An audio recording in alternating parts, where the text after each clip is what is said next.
for those of you that were here, which is everybody. Okay.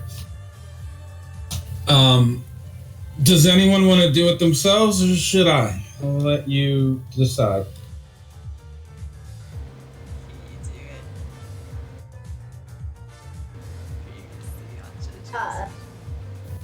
Whoever does it gets one free fate point. Fuck it. There's your incentive. It's just like for camping, I don't need the fate point. Take your fucking pay.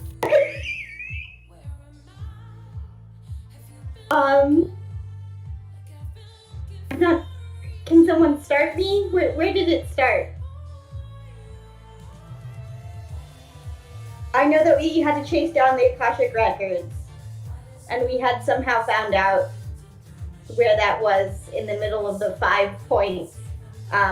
Mikey had said, I think it's at the record store, so we ran over there, and absolute shenanigans occurred because the man with perfect timing was doing a heist, and everything was trying to stop us in the world all at once. But we rode on some horses. We wrangled like a robot from a science convention. We finally got there, and there was like a bus of like 100, a flash mob of Leroy's, all trying to hide the guy. And yet we still pursued him into the subway, where there were 2 bombs that we had to, that a Starman had to eat in order for the city not to blow up.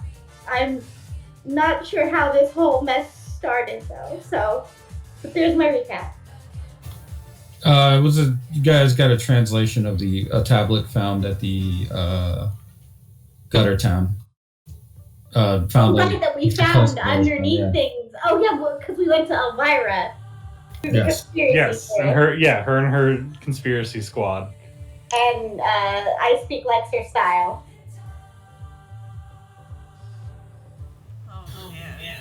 I did just remember something before we get started that I mentioned in another game, and I think I want to try out. So, when you're facing when you're facing someone who you don't know what their abilities do, you can take a compel. It's your choice. The villain or opposition will monologue and demonstrate what their ability does. You may take stress or consequence from it, but you will get a fate point, and you will sort of understand how that ability works. In typical JoJo/anime fashion, this means, for example, if you're fighting like any new person that you go up against, let's just say, it's kind of going to be difficult for characters who don't talk. I can just be creative with it, I'm sure. But like Alsatia, she doesn't talk at all. Otherwise, they will do the typical JoJo thing where they start talking about like what their ability does. They won't mention weakness necessarily unless it's like just implied in how it works. But you will get a fate point. So there you go. And also, even if you are one consequence away from dying, you will not die from having somebody explain something, or you won't be taken out from an explanation compelled. Some other complication will happen instead, so you won't get cutscenes to death, I'll say that.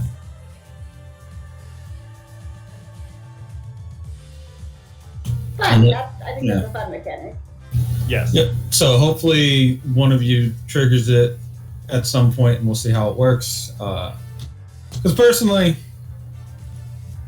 sometimes these fights are just going to go so fast that you will never really get to know what somebody did. Like, somebody can tell me what Mr. Self-Destruct's ability was. Good work, good job. I guess it was pretty explanatory. I mean, you just heard circuitry that caused explosions, but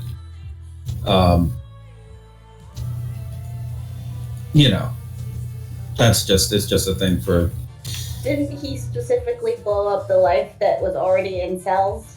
Yeah, kind of. Like the circuitry that he would print would send signals to destroy things. Also read cells.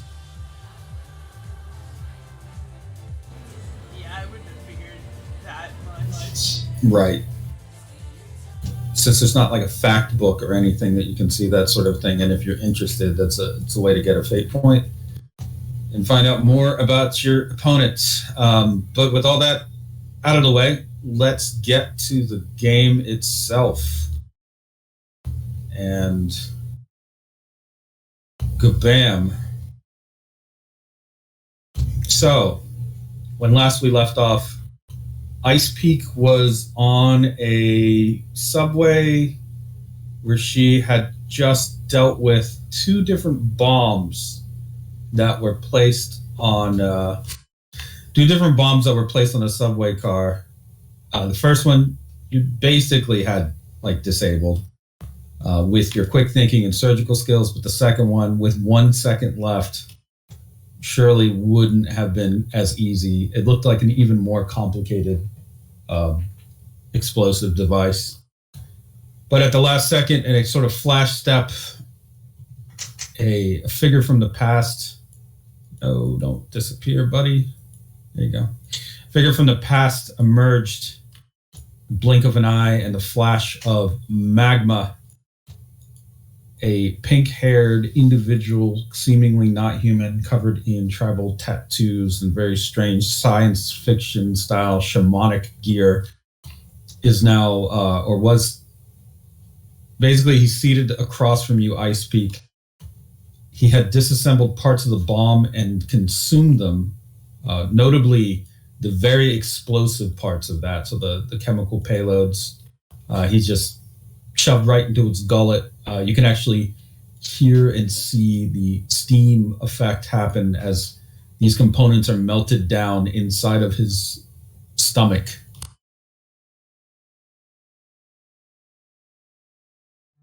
Ice Peak sits down on the subway directly across from him. I thank you for saving the city. He gives you a wry look. Wasn't my intention, but why not? I was in the area. He leans towards you a little and points one finger kind of directly at your head. So, you're probably wondering what it is that's going on right now and who I am. The last question, mainly. Leans back and folds his arms. You could say I'm something like uncle or cousin. To your people, I could even be called a co-creator or designer. He watches your reaction carefully. Ice Peak pauses and sort of digests that, but we've been in so much that she thinks it's quite possible. So, much like that Goldman? Older than him. Not ancient or anything. I was raised by Avicii himself, and I helped to design the blank men that were used on the moon as part of an attack. He rushed my designs and tried to overwhelm the population with empty-headed zombies that could adapt to whatever was attacking them, absorb components. It seems like he took my work and turned it into you somehow. You incorporate, it looks like, aquatic life forms into your structure. You're based around purposes and pillars, some functions. He kind of stares at you. Something like electricity for you. You would be correct. I have a minor amount of electric eel. More than that. He taps his head. You've got something else, but I can't parse what. Interesting. I think you've evolved past the initial platform that you were built on. You've become, well, obviously sentient. They weren't. What is Avicii doing? I knew he wasn't dead. For him to create a whole race of weapons is, well, exactly what I might expect of him. But giving them personalities, curiosity, and a sense of self-preservation, Just now, that explosive device, you were attempting to disarm it, meaning you do give something of a care for the people here. You thanked me for saving them, which means you have some sort of attachment, morality, you have ethics, you have reasoning, fear, even, I would say. All things difficult to develop, but we have managed. Even more impressive, I think you possess something like molecular control. He narrows his eyes at you. We would not be in human form if we could not. Would you like an example? If you don't mind. I'll just pull off my entire arm and offer it to him. He takes the arm, looks it over. It devolves into eels, then back into an arm. He hands the arm back over. Interesting. As I suspected, all based off of different forms of life. Not like us. Well, he has been living at the bottom of the sea. That is where I come from, technically. He's using the building blocks of life to pervert them and turn them into some kind of army, or at least that's what the plan must have been. But I suspect he was derailed by those black feathers I've seen around. He is an enemy. The feathers come from a man named Leroy. I'm somewhat familiar. There isn't much information about it, but what I do know is that those feathers are everywhere. You can't see them, but they actually led me here. I've been following them, tracking their movements. They flow in a certain direction, it seems like. Oh, God. Leroy has some sort of end goal, but he's trapped, so he must use those as traps for us in turn. We have only one member that can see them. Interesting. I think I would like to meet this member that you speak of. If you are not busy, of course. It seems like you were in pursuit of somebody. 3 people, I saw. 3? Yes. I had only inspected one, and though I wish to continue my pursuit, I believe one has a stand that will collaterally damage people as I move on. Interesting. So even on Earth, there's these sorts of problems. We had assumed that given time, severed from the negative influences that we had cultivated on the moon, the Earth might heal itself, but it seems like that is not in the cards. To be honest, I just came down here because I was bored. Egregori isn't talking much these days. Ah, I have met them. Perhaps you have. Though I did not know they were silent. Not silent, more like drowned out by their own noise. The psychic interference is pretty heavy, and we aren't quite associated with it like other people, humans. We can't pierce it or go into it as easily or readily. In other words, it's sort of like the control room is experiencing interference. Because of that, I figured I would go for a walk.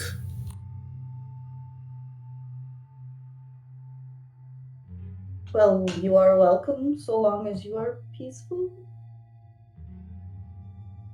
Peaceful. I do not know what that means truly. There has never been a period of peace in the entire existence of this world or any other. Molecules constantly in collision. I think begins to laugh. Sorry, this is You are correct. I have never found a moment's peace either.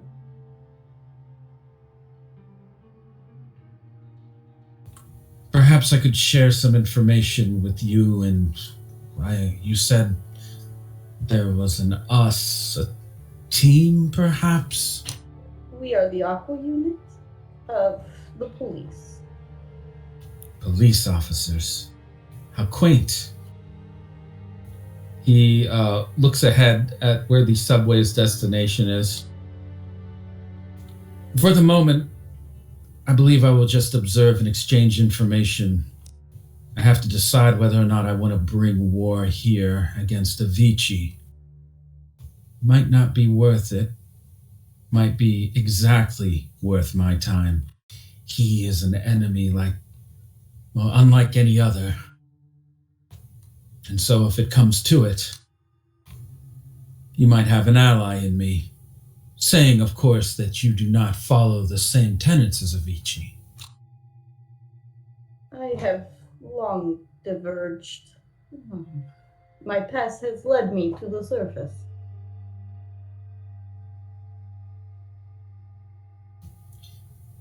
He nods in agreement and begins to just seem to go into a state of contemplation. The subway will lead to a station. I mean, with the events that took place, your eel swarm, the bomb, it has to have been called to an emergency stop, and the cars will be cleared out. That gives the rest of your squad pretty ample time to figure out where you are, where the subway led to, and the station that that is your destination. So as for the rest of you, between coordinating, it's likely you would have called in what happened at Revolution Records, right? I mean, while you were chasing and dealing with that. So you've already got plainclothes officers on the way, or not plainclothes, but just regular walking around police officers kind of down there to begin to turn that into a crime scene.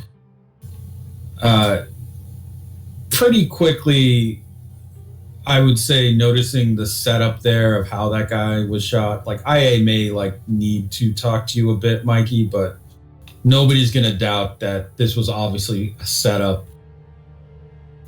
So you don't have to be too worried about what happened with Eraser. None of that looks normal to anyone. The cops who actually show up on the scene are, I would say, a bit dumbstruck.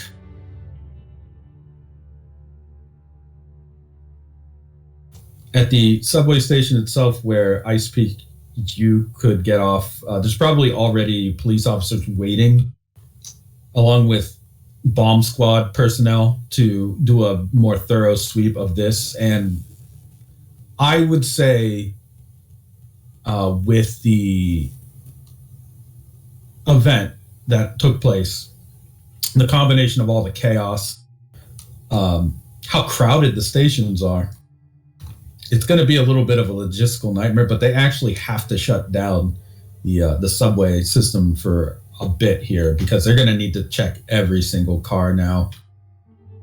This was a terrorist attack. There's no doubt about that. I mean, it could have gone way worse if we had not disconnected those bombs. Very true. The city right now is in a state of relative chaos with all the events that were concurrently happening, with the news that there was a terrorist attack on the subway, with the various shenanigans, as you stated, that have been going on the way to Midtown.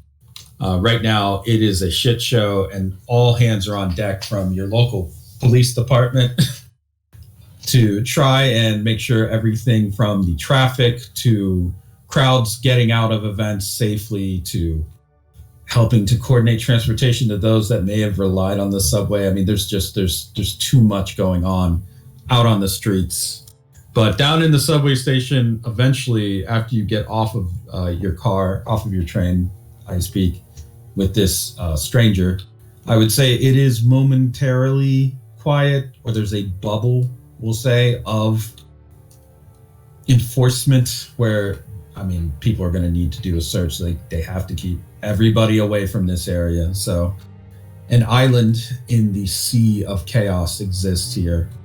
This pink-haired man, shirtless, wearing these orange beads around his neck, his body marked with various shapes and very deep, dark black ink, is mostly just observing his surroundings and watching people as they walk along.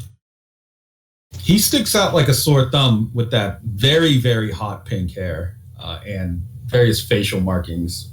I would say most people just mistake him for a street performer or clown of some kind. They don't know what this guy is. Oh, no.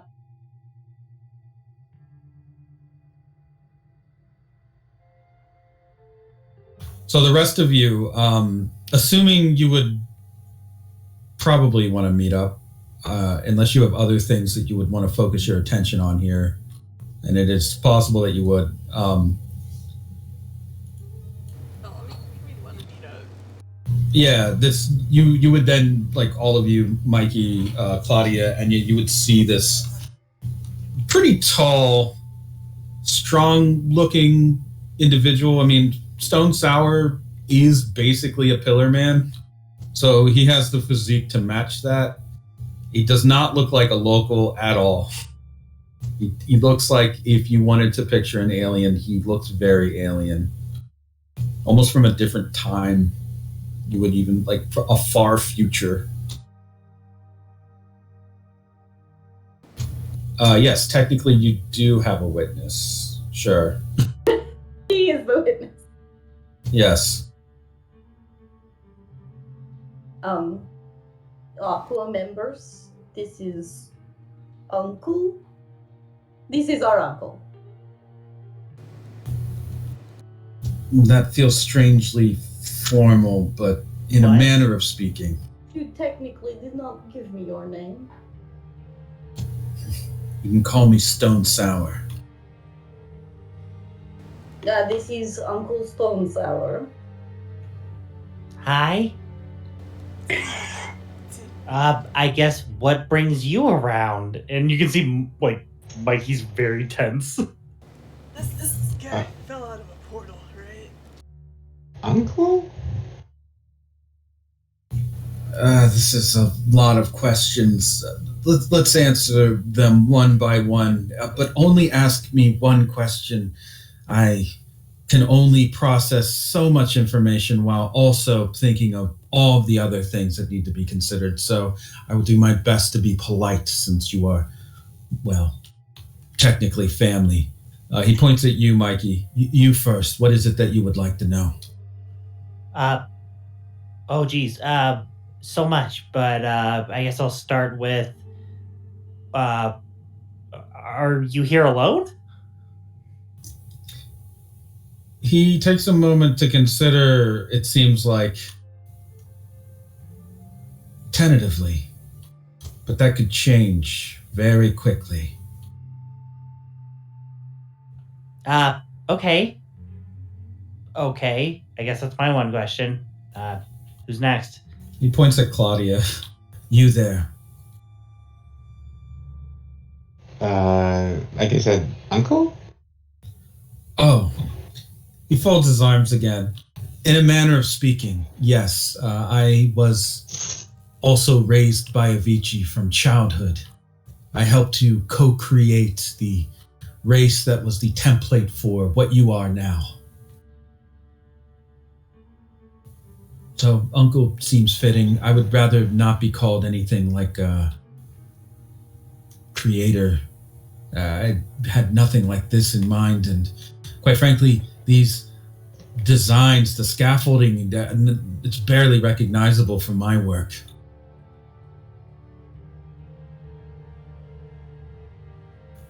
He points at you, Enya. And you? Oh, probably the most pressing. What brought you to Guam? Well, as I said to your associate, I was bored. Bored. That's it? You just came from the moon because you were bored? He starts to scratch his chin. You have to understand, our entire species thrives on battle. I've been raised since I had memory to do nothing but fight humanity, to destroy it, to melt this world down to nothing. And when peace won and victory was sure, I sat idle, bored. Bored. My siblings, they understood what I was feeling, but they said we must wait. We cannot interfere with what's happening, yada, yada, yada. But I got bored. And if Avicii is still alive, I will finish him off. That's whose side you're on. Okay, that's good to know. I guess how many atmospheres of pressure can you handle? Because he's at the very bottom if you're looking for him. You're joking. No, he's at the bottom of the Marianas Trench. It's the deepest point on the planet. I was raised... At least we think. Whatever's left of him. I don't think that will be a problem. Well, it's just you're from the moon, and that has, like, I guess technically one atmosphere. They artificially created it, but space has 0, so... I was raised on a moon of Jupiter.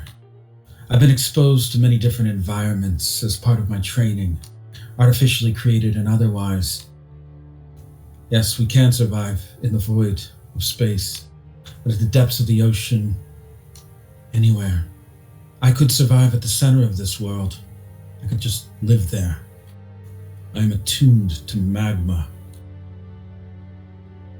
What are you made of? Sea slug, kelp, seaweed. Then I don't think it'll be a problem. Yeah, no, that your stuff sounds like you'd manage.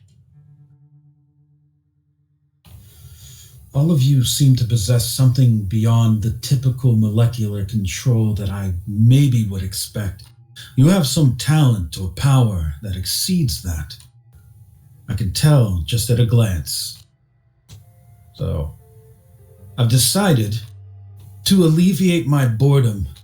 I will wait for my hated enemy to appear, and in the meantime, do my best to make you as hated to him as I surely will be. In other words, if you require some guidance on molecular control, I can help to provide it. He looks a bit smug as he lifts his chin and stares down at all of you. I don't know if you'll ever reach the sort of heights that the Starmen have, but it would be a scientific achievement if I could help you to evolve further.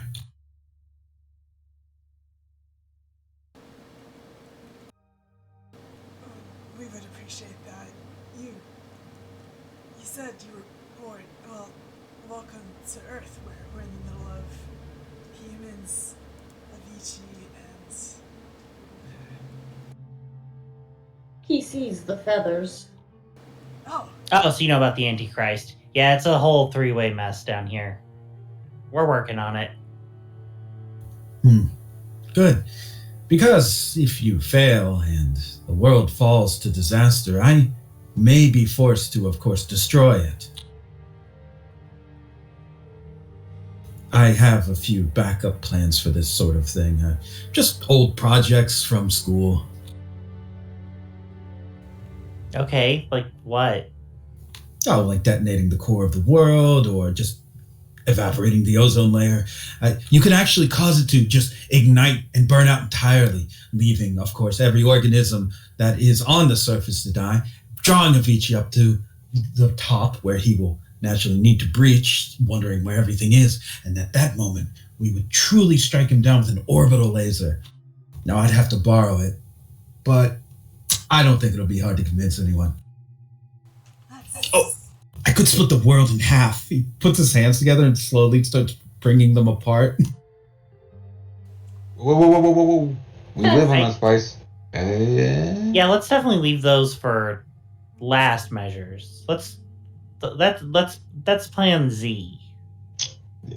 I don't even think that's Plan Z. That's like Plan Z 5, 10, 20. It's Plan B. No. I decide where it is in the plan hierarchy. It's Plan B. Okay, then. Okay, sure. So I guess Plan A is just doing combat. Plan A is stopping every potential apocalypse that's about to occur. Oh, okay, cool. That's what we've been doing. So, We are Plan welcome to the A. team. Yes.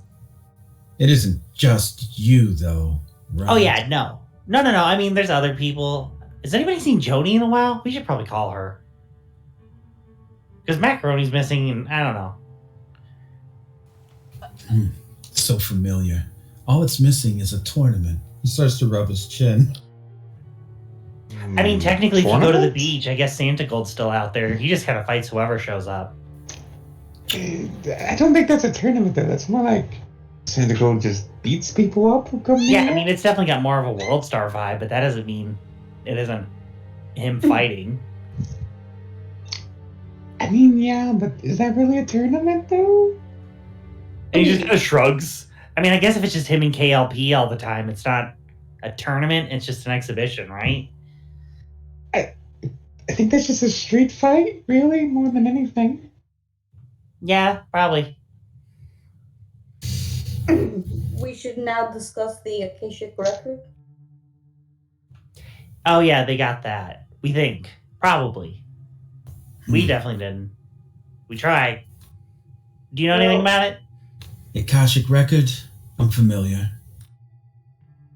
Okay, well, I guess if you see any weird records or vinyl, He has seen the 3 members who have stolen it. Well, what do you know about it? We're a bit pressed for time on it. I have one lead, but I did not wish for a third date that is also a sting operation. The only thing that I can tell you about the Akashic record is that these foolish humans on the moon decided that they would try and experiment with ways to manifest it into reality. This, of course, resulted in an entirely different plane of existence, a sort of bubble space, something they called Astro World. The human who created that place was trapped there, alchemized, and changed. The various transformations that needed to occur to make this entirely possible were science beyond all measure. Well, human measure. Those were experiments, one-offs. They were designed to be built, activated, played, and eventually used in some way to manipulate reality at a very fundamental level. The creator of that micro world, as we'll call it, wasn't able to fully, completely manifest an Akashic record. He only could create crude facsimile, people made of vinyl. I suppose a record would make sense, symbolically speaking.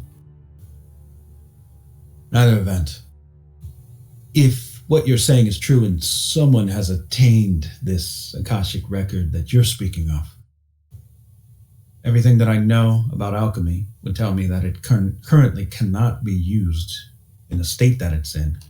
It needs first manifestation, then activation.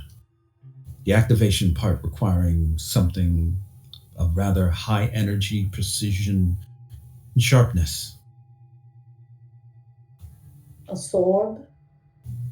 That is one possibility. especially if it were, I don't know, made out of a stand or stand-like material. Yes, that's exactly it. But how did you reach this conclusion so quickly? The island is full of what are known as samurai, who have what we refer to as standing blades, that are blades that have captured the essence of a stand and trapped it into a blade, because otherwise it could go haywire and those stands can become demons and they'll devour the owner and then kind of run free. So pretty much the island has several hundred, if not more, individuals who can all do the thing you just said could happen. Well, I know one individual who wishes to and has acquired a sword, the All-Star. And He just needs the record to play. Okay, so we just gotta stop a needle drop. Not hard, right? We just gotta find those guys. Well, I know where they'd be headed. I look toward the direction of the lighthouse. The lighthouse doesn't have a physical direction in this Okay, world, well but then you do have your Thayan door handle. I hold up the Thayan door hand. Oh, aren't they in the middle of that purge? Yeah, do we really want to go? A perfect opportunity for a user to sneak in. Imagine the chaos a purge is creating. Yeah, he kind of you thrives have on the- that. Well, you have a stand that allows perfect timing. Yeah, it would be the best setup. Oh, man. All right. I do have his number.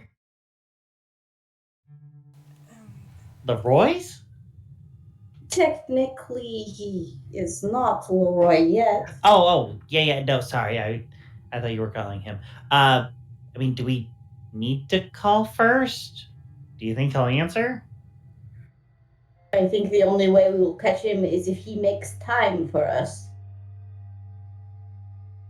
Yeah, as time-centric as he is, I feel like that's going to be hard to fight for. But, I mean, I guess if there's anybody here that could do it. And kind of like does an arm gesture out to you, I speak. I speak Thais. I just wish I had better taste in men, I think is what I'm concluding.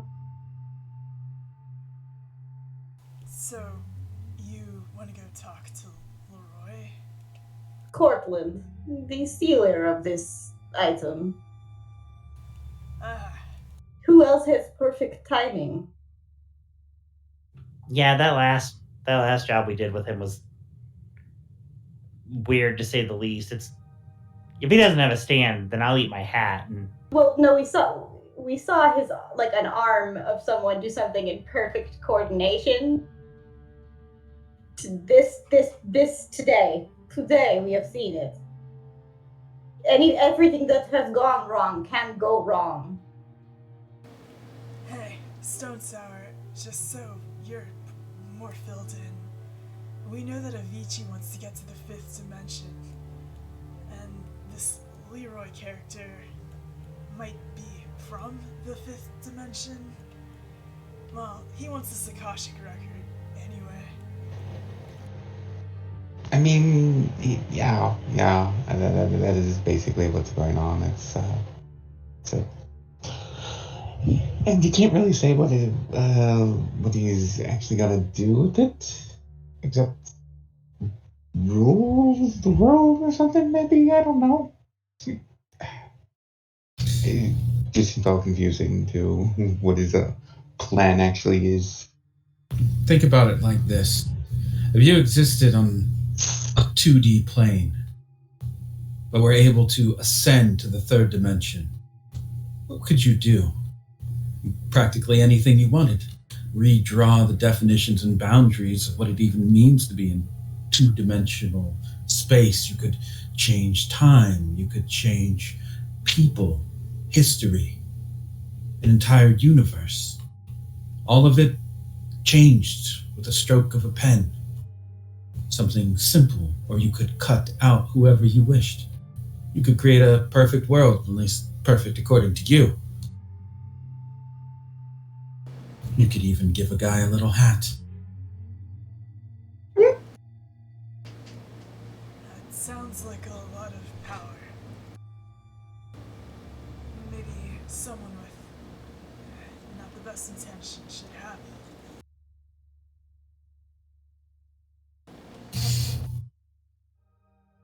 From what I know of this Leroy, if he's anything on the same level as Carolina, his intentions are probably, at their core, something noble. These beings have a sort of consistency to them. They may not be noble according to our morals and standards, but in their hearts, they feel they are doing the right thing in some way.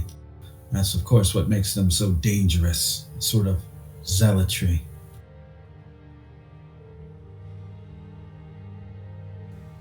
I don't know who this Carolina is, but Leroy's demonstrated several times that he's vicious. Ah, of course. He holds up a finger. You. He actually stops for a moment and seems to hide a smile. Earthlings. And he hides his face again a little, then resumes. Likely would know nothing of Carolina. She was a goddess of the moon and of humanity, existing as something higher than a stand or anything like that. The original egregore, a sort of collective spirit of a mother. Her plan was to put all of humanity to sleep, peaceful sleep, but this would have led to the eventual heat death of the universe, all of it happening while every person lived out their most perfect existence, a sort of heaven or paradise for them. In reality, of course, they were frozen into a statue-like form, and if disturbed, might even crumble into dust. That was prevented. The egregore was expanded, more consciousnesses and identities added to its profile, giving it a more varied perspective, more democratic perspective. All thanks to one very, very hopeful disc jockey. If you can believe that. Could it be a coincidence? He actually stops the Akashic record. I think Mikey would interrupt and go, "Oh wait, so yeah, the harmonizers that yeah, they talk about them all the time." Yeah, kind of weird group of people, honestly. You've all given me a great idea, and I must thank you for this. You're welcome. If we are able to retrieve this Akashic record, I could put it in the hands of the universe's technically most talented DJ. I wonder what might happen then. It seems appropriate. So, she wanted to do some sort of fairy tale thing where everyone goes to sleep and just dreams peacefully. Are most of these beings fae, like they say in the stories? Is that what this all comes down to? Just a bunch of storytelling and record keeping? In a manner of speaking. I mean, isn't that history? That's just how things are. The only thing I know of her is that Leroy described her as crawling up in a small heap to die. I'm familiar with this. Avicii actually knew something of that incident. He was familiar with the Maiden of the Moon. He actually had hoped to one day take the throne of the moon himself, after, of course, killing everybody. One wonders.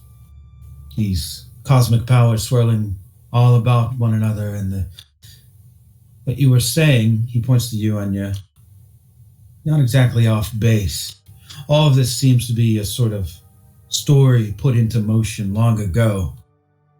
Perhaps one that is going to reach its conclusion very soon. Shame. I had hoped to live for 1,000 more years. Don't know if I'll get the chance now, not if this story does end.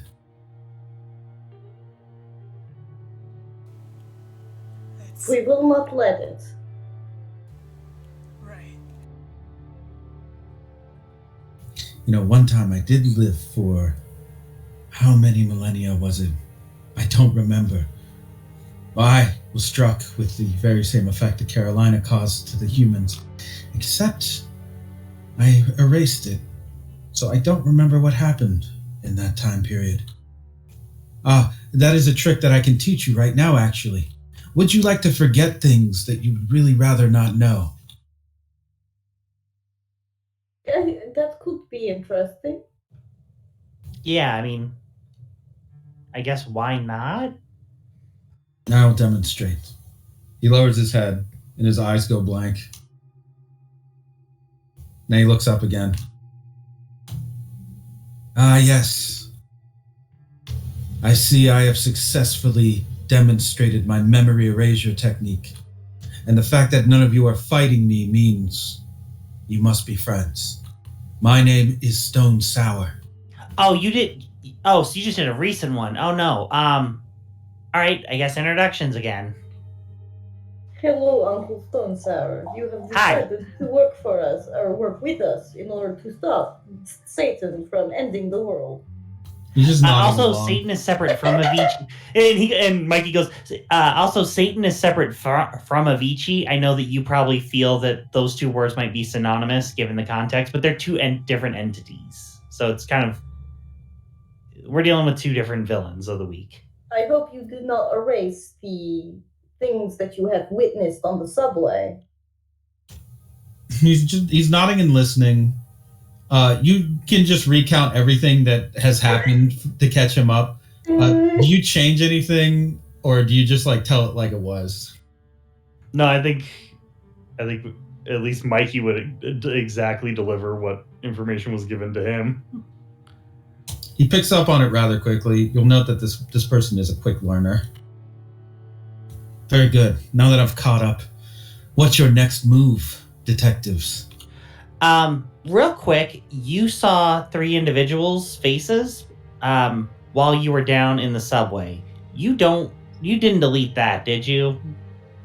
Oh, the three people that I saw in the darkness moving in the opposite direction of the subway car that your detective here points to Icebeak decided to get onto. Yes, I did see them, so to speak. Okay, perfect. Face, though, he holds up a finger. No face, really, except for one. A man with glasses. One of them didn't have a head, and the other seemed to be wearing some kind of mask. Okay, so he like immediately pulls out like, pen and paper. It's like, if I just gave these to you, you could perfectly redraw them, as I assume you can. Certainly. All right, perfect, great. Okay, and you see Mikey kind of deflate from like, oh gosh, we didn't lose it. Okay. He takes the paper, takes the pen, crushes the pen in his hands, flings the ink onto the paper, the burning ink, and just sizzles into the paper, revealing a picture of Cortland, a floating headless body, and a person with a very demonic mask. He just hands it back to you. It looks like it just basically develops like a photograph or something as the ink burns into the paper. Okay, well, I'm glad I didn't hand you my UZ, so thanks. These are the people we must stop from entering the lighthouse. This lighthouse that you speak of, how does one reach it? Ah, yes, I have explained this. Through a Thayan door. You can't really show it to you right now or anything, because it's long story. But maybe in time we will. Are you acquainted with a man named Mars Volta? I do not know who that is. He is also from the moon. I think he... Do we know his name is Plotter? Yeah, you do. Yeah, he told us. I believe his first name was Plotter. What? Plotter? Oh, so you do know him.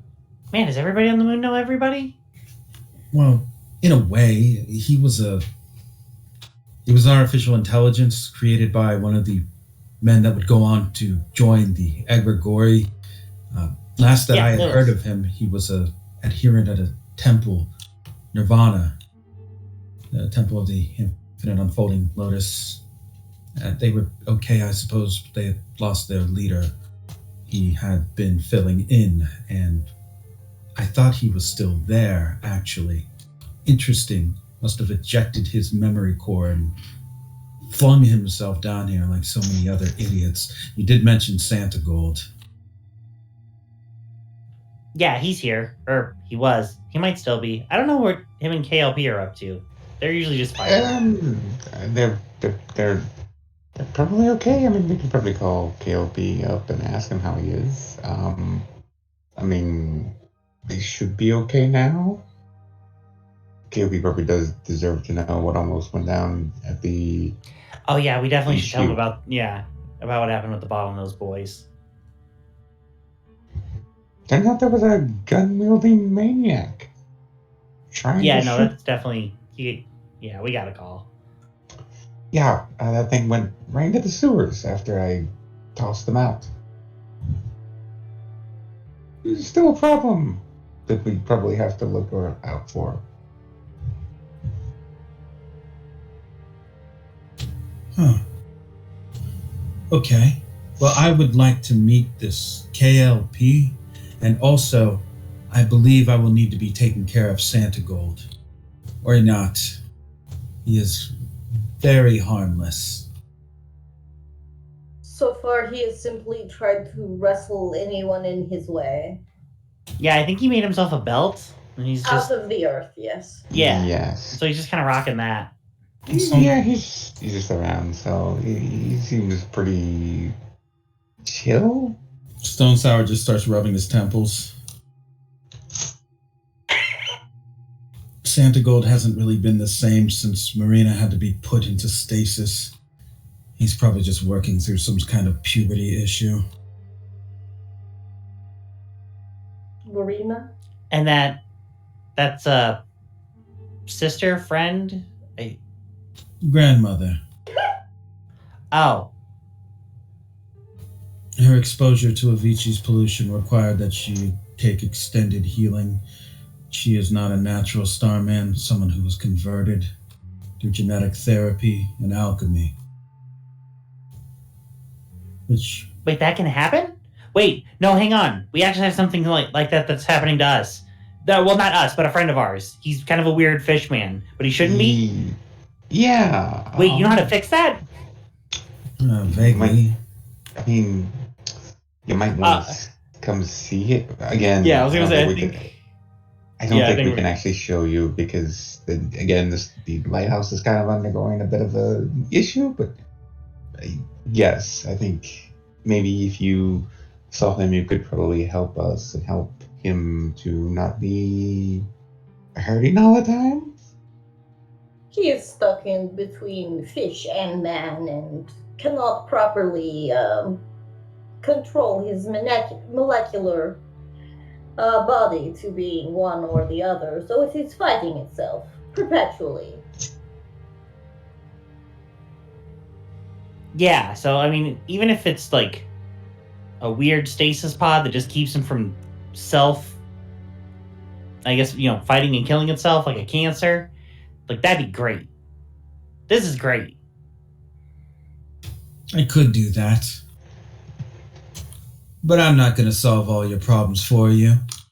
He kind of looks smugly at you. I think you would just go, well, yeah, I mean, but I mean, you have the expertise, so why wouldn't you share? Yeah, I do. All we're asking for is you could maybe go to the lighthouse, which you're already wanting to do. And while you're there, have a look at Dr. Rob Tom, and maybe if you see something that you recognize, you maybe give the doctors a little clue on how to help, even if maybe not solving it. Yeah? I'll need more convincing than this.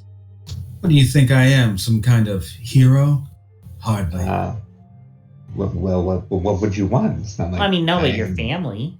You have asked to train us, correct? I could do that. He looks away, still smug. If you are successful in your training with me, I should be capable. Are you capable of teaching me? Oh yeah, we're a couple of eggheads over here, and he like puts his arm around Ice Peak. Ice Peak goes kind of stiff and then looks out at Mikey and nods once.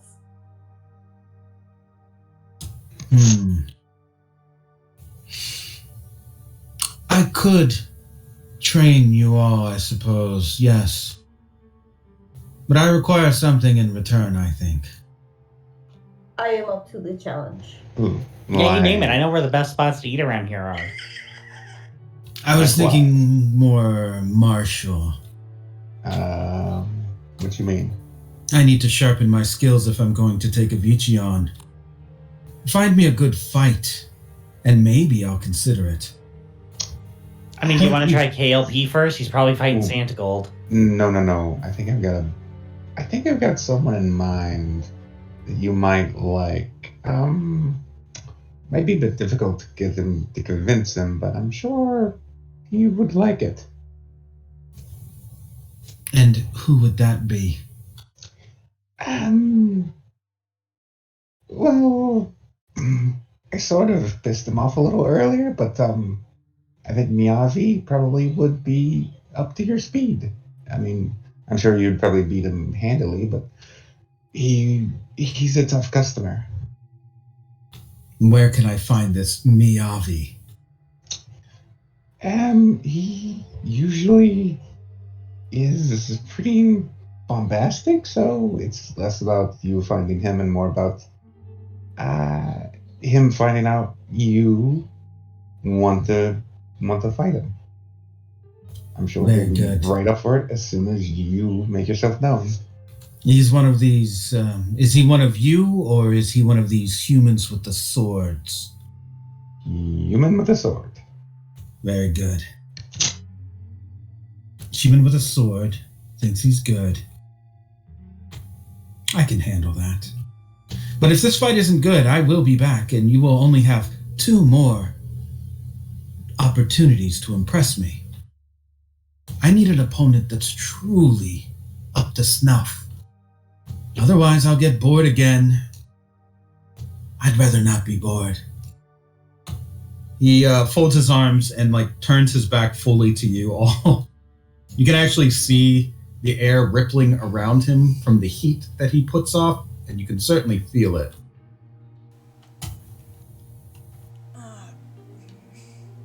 Well, if you give us 2 chances, you're gonna have that on Earth, for sure. I need a timetable. What do you think is realistic for me to find and defeat this person? Well, he is a bit of a braggart and a rock star, so give it maybe a week. A week? He turns back around. I think at this point, Mikey will go. Actually, Claudia, do you know how to? Do you know what is his social media? What he goes by? Actually, she'll just look up just look up. I was gonna say, if Is nothing there, else, like, Mikey a- has his Uzik out in his. Is there like a samurai fighting duel thing that gets happen? Because I feel like Miyabi is going to be obviously on there. With the lack of communication from the samurai duel account on Uzik since the moon has been cut off, there is a lot of chaos, probably under a few different tags, and I'm sure there is definitely one for Guam for people to talk shit about who beat who or who wants to fight who. So catching Miyavi on there is probably not hard at all. If you would like to, go ahead and give me a... What do you got for Claudia that makes sense here? Go ahead and give me a... Give me a Hawaii 5-0 roll.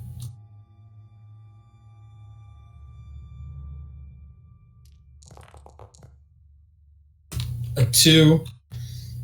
Claudia, you're not really deeply immersed in the samurai culture, so this once you start entering those channels and tags, it begins to look like a bit of an indecipherable mess with people comparing their fighting styles, claiming stats, putting what look like locations, longitude and latitude, likely where they want to fight. different threads for different clans, and then different threads for fights between clans, very set clans. There's even a channel for just a tag specifically for music inspired by defeats and victories in these samurai fights. It's it's chaotic. It's become far more chaotic without the centralizing kind of moderation of that figure from the moon. You're able to, I would say, parse where to get Miyavi's attention, but it's not going to be quite as easy as just like saying, I'm going to kill you or I'll beat you up. This guy gets a lot of threats and a lot of like people wanting to fight him. What is something that you might, if you can, is there anything you can think of that might further encourage this person to fight? I mean, I can't have Claw, you can't. Because I immediately had a dumb plan. My plan kind of was just like, just casually mentioning like, messing up his original fight into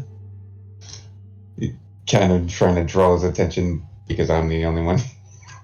Because I'm the only one he kind of maybe remembers messing up his fight. Oh, okay. Referencing the fact that you interrupted his duel with Millie might actually be a detail that will catch his attention. Do you name a time and place where you want him to fight? Are you trying to say you're going to fight him, or are you just saying someone's going to beat him up? I'm kind of thinking maybe someone that's fighting for me, perhaps. Kind of like a old samurai champion kind of thing. Okay. And what is the place that where do you place that fight as happening? Should probably look to Stokes. Do you have any particular place you'd like? You know, like a battleground or somewhere you would enjoy fighting? You know, that maybe isn't just blasé. I know samurai are big on the aesthetics just as much as the actual fighting. Well, if you have any districts that have factories that are empty or rocky chasms where it's sort of hard and crumbly, or maybe beachfront if there are kind of crashing waves, or I watch a lot of the holovids that Sugar Ray puts out and tries to get me to watch to try to get me to mellow out, and some of those interesting illustrations, cartoons the humans make. They seem to really put a lot of value into having these big, vast, open areas to do fights in. I'm not sure why. It would be easier to simply go into the bedroom of the opponent while they are asleep and simply insert your weapon into the base of the skull, or just fully decapitate them while they have no chance to fight back. Okay, I'm just going to ignore all that. Last part. Even if you are kind of correct. I am told that is dishonorable, though I do not understand it either. I mean, samurai are all about their code, maybe their like honor and maybe a little bit of style too, you know. But I think perhaps going a little old school trip might go for you. Like duel on, I don't know, one in Turtle Island, maybe. I'm sorry, did you say Turtle Island? Is that an island with turtles on it, or? I think it's more shaped like a turtle, but it'd be like, you had to have crashing waves and, big mountain little area maybe, or somewhere. I've never been, so I can't really say what it's like, but it would be an island and it would be like an old classic samurai thing. Okay, that sounds fine. Tell this Miyavi, He looks kind of to the side. 1 hour. Or else he's a coward. All right, and she does send the code. I was gonna say if you post it, Mikey will go. Hang on, no. If you just post it, I don't think he's gonna notice. He gets tons of stuff all the time. Hang on, and so Mikey will like pull his Uzika up and just go, "Hey, Samurai, what's up? We got this guy here. His name is Stone Sour. He's." I don't know. He says he's from the moon, and he says he's calling you out, Bobby. He says if you don't show up to Turtle Island in the next hour, you're a coward. And like, we can't stop him. We're the police. We're not good at this. You guys know that because that's why you're samurai or whatever. I don't know. Bunch of losers. And then he just hits send, and then just goes, "All right, we got an hour, and probably we just need to be afraid." I really should have probably not said that last part. Whatever. And like, he'll go, why would you add that? I don't. Come on, we'll go. But why did you add it? We'll deal with the fallout later. We literally have to save the world from two different evils. Like, I'll deal with it. Question. Since you are the law here, I assume you do not want me to kill this person, right? I mean, we'd prefer not in front of But us. please don't murder him. You can simply Violently? turn around. That's not gonna. That doesn't. You know, by saying that, I'm sure we definitely will let not you be know. directly view the duel because we have the world to save. But Yes, and should you not kill him, we would appreciate it. Yeah. yes. Well, you do not have to be there, of course. I do not require your presence or protection. I will be perfectly fine. Well, I assure you it will be recorded for us to enjoy at a later date. Yes. Yeah, But he's definitely gonna record it. yes, he'll definitely record it. But just, I mean, at worst, break a couple limbs, but like don't actually, tear him apart. Don't remove anything. No scalping, then. No. No scalping. It is, to my knowledge, your younger brother, the gold one, has not killed anyone. So if you could manage to do the same. I will heed the words that you have said. I am a guest here, I assume, so I will try to act in some sort of manner befitting of the etiquette that I am that's expected of me. For now, so long as you do not cross me, which doesn't seem likely. So how would we cross you exactly? We declare yourself to be my enemy, of course. Oh, yeah, we're not gonna do that. Or you do things that are very annoying. Divine annoying? It isn't possible. Scientifically speaking, I can't define what is annoying, and trust me, I tried. I meant more like what would be annoying to you so we don't fall into that trap? I wish I could tell you, but the truth is, once I think that I know what's annoying, something else pops up, a completely different thing, just as annoying, perhaps more annoying. Truly, it is one of the great mysteries of the universe.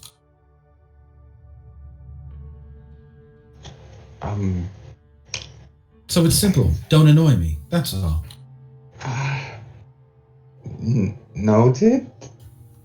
Good, because one more question on this subject did run the possibility of annoying me. Very close. Okay. We're good. I do have one more question before I depart. Will people have a bad reaction if I fly there? Or do I need to walk or take one of your vehicles?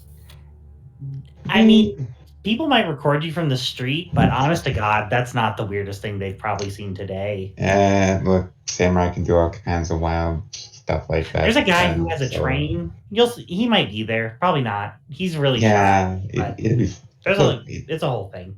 Mikey flies often. That's true. I fly around a lot, and I'm a cop, so I'm sure they're okay with it. Yeah, they some people on the moon weren't all the way All right, with this. He starts to glow and then move very quickly and then just disappears into a blur. Flies off. It I was gonna looks say, like do we see him in the air, or is he just even more anime and he's gone? No, you can't miss him. He looks like a flare going off. So a Oh, flare the dear. size of a man, just Yes. launching. All right, cool. Still People probably do not the freak weirdest out. thing I've seen. I think watching him sail off, Mikey will turn and go, "You think he could teach me to go that fast? Because I don't think I can No. go that fast. I don't think so. I mean, It's more mine's more of a glide." I'm sure I he think could probably leans teach way you to too do. close and says, I think I have some experiments we could run on the subject. What, you want to run on him? I mean, I'm sure he'd be fine. He seems like a scientist. No, What about- you would be the subject. Oh, Yes. okay, yeah, we'll Yes. talk about that later, Ice Peak. Like, what about attaching jets to your back? Have you thought about that? You want me to run around with a jetpack on? I'm not. You know how flammable I am? I don't want to do that. I was thinking some sort of magnetic pull. Ooh, magnets could work. Well, yeah, we'll see. We have a world to save first. Then we can see how fast I can go. Then we can consider Mikey Railgun. That seems very planned. Or a Mikey rail She gives him like a rocket? like a smirk. Then like starts to slide away. Okay, yeah, no, that's definitely been something cooking. All right. Look for ways to empower you all. You guys have about an hour before this duel with Stone Sour will be on the news, and you have a little bit of information on the trio of individuals seemingly involved with the, we'll say, theft, smuggling of the Akashic record.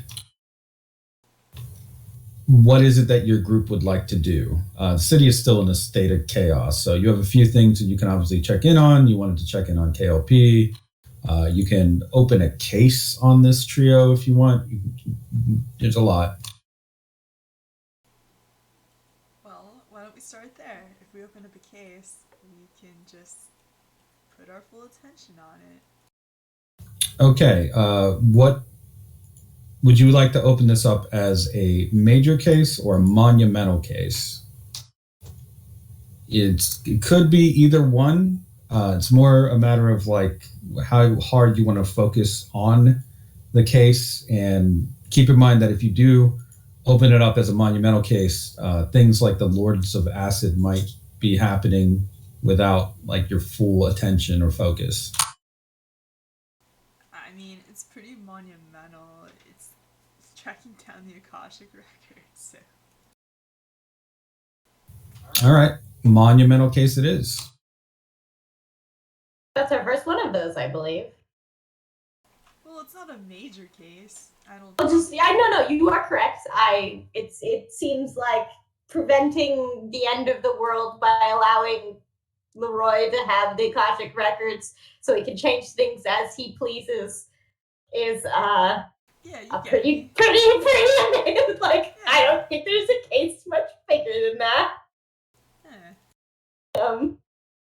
I'm just pointing out that we have not yet done a monumental case, I don't believe.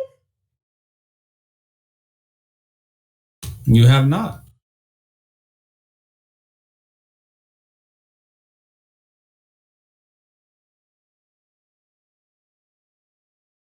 I will open one up.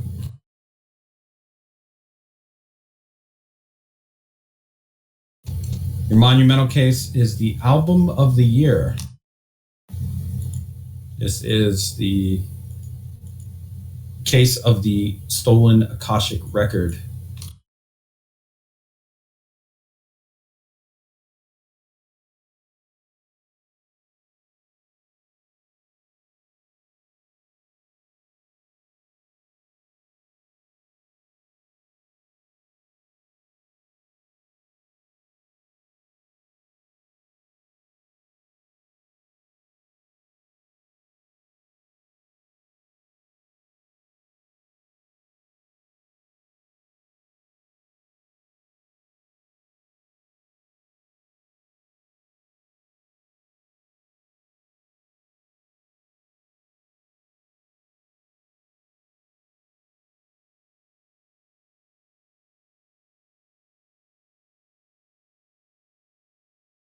Okay. So you have your drive. Your drive here is to retrieve the Akashic record and obviously bring these culprits to justice. The troubles are, when in pursuit of this case, you may be subject to expert timing and catastrophes. Your summary here is that a trio of thieves have stolen the Akashic record. Your suspects are Cortland, a headless man, and a person in a mask. They do not have names as of yet. What is your evidence for this case so far? Unfortunately, we do have the bodies of Janice and Eraser and that whole crime scene. True. I guess the tablet, we'll say. Yes, tablet as well. Yeah. Do previous cases count? Yeah, they can count in the evidence. Sure. Well, we definitely did that whole thing with Cortland, where we saw his timing, so we sort of know about his stand vaguely.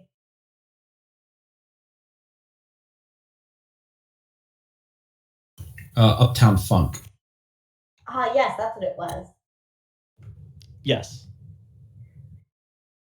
So for now, you have the bodies of Janice and Eraser, the ancient tablet, the new pollution case kind of counts for this, and Uptown Funk. Technically, you could also roll the. Well, I guess the new pollution does include Lazaro and Michello, but it seems like that is part of a conspiracy involving of that prior case, and I guess you could call him a culprit. So this would count as like. I guess a conspiracy. Yeah, we'll just say it's a conspiracy. So we have the law here. So this is obviously law of the sky, I'd say. These people are interfering in matters divine. Motive, likely. What do you suppose? You obviously you would have your own idea of the motive, but it sounds to me like you think the motive is to get the record to Leroy, right? I would assume. Yeah. That or, yeah, it's either get it to Leroy or use it in a way in which to free Leroy so There's then he also- can have it again or be in charge of it. There's also been several there's multiple religious artifacts being stolen in this case.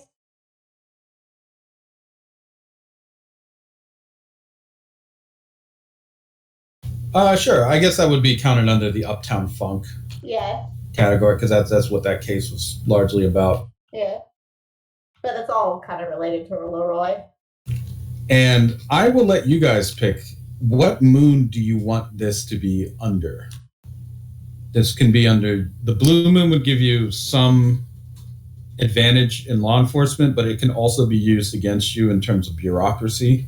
If there are people working above you, they will have like an advantage to interfere or otherwise use law enforcement to stifle your investigation. The law or the red moon would be more for crime, but can also cover when you need to break the law yourself or do things outside of the normal purview of the police. Your green moon, generally going to be getting along and choosing like a mutually beneficial outcome or trying to reach one. Your white moon is going to be for the purposes of having everything be peaceful. And actually, I wrote these down. Did I not? They all cause like small bonuses for both you and potentially your opposition. Is there a full list of these? I thought there was, but maybe I didn't put one down anywhere. Let me check. I think you were just introducing them to us one by one. Yeah, I was gonna say, yeah, you did usually You drop them in a would. session, and then Yeah, it you was would. like, oh, here's what they did. Here's what this one is. So I felt like yeah, sort of a behind the scene mechanic. Yeah, they give generally a +1. The black moon would be for probably secrets, hiding things, changing things before they're known. those are about, and you could also choose, of course, the Plaza Moon. I said purple moon when. You said Purple Moon? New moon just dropped. What? New moon. Come on. They happen every 30 days. No. You'll see. It was just a joke, because that would be Nia's moon. But, like, she's more shooting star anyway. I'll type them out. My vote is for I red just- moon.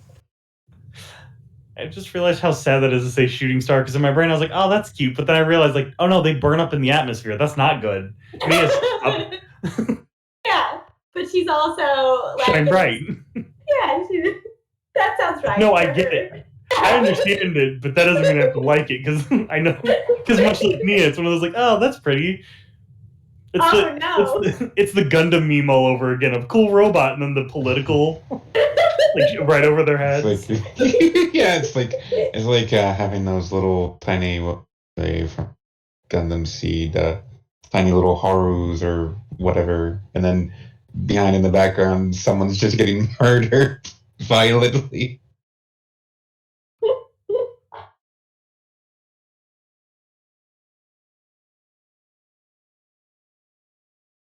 There's your moon options.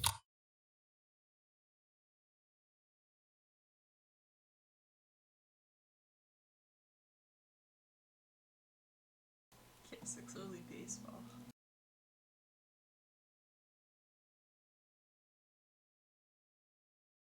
Baseball.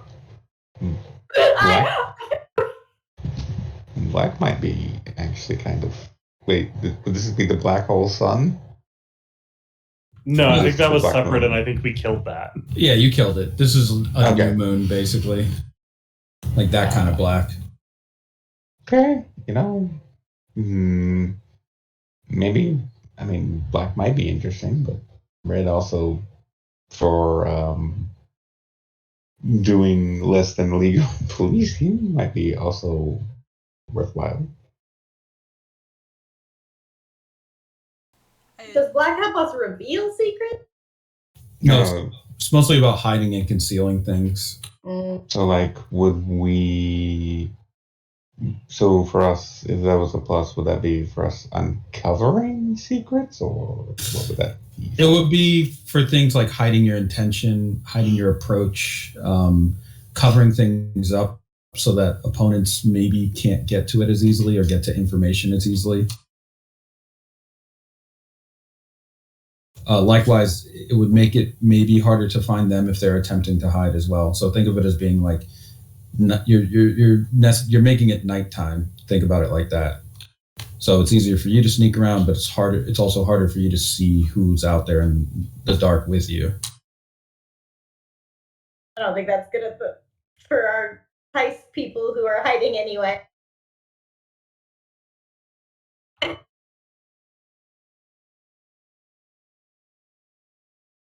I would say the moon phase basically helps to set the tone for what it is that you want here. Like, it's not exactly a genre, but like if you choose black, it will become more like heist, espionage.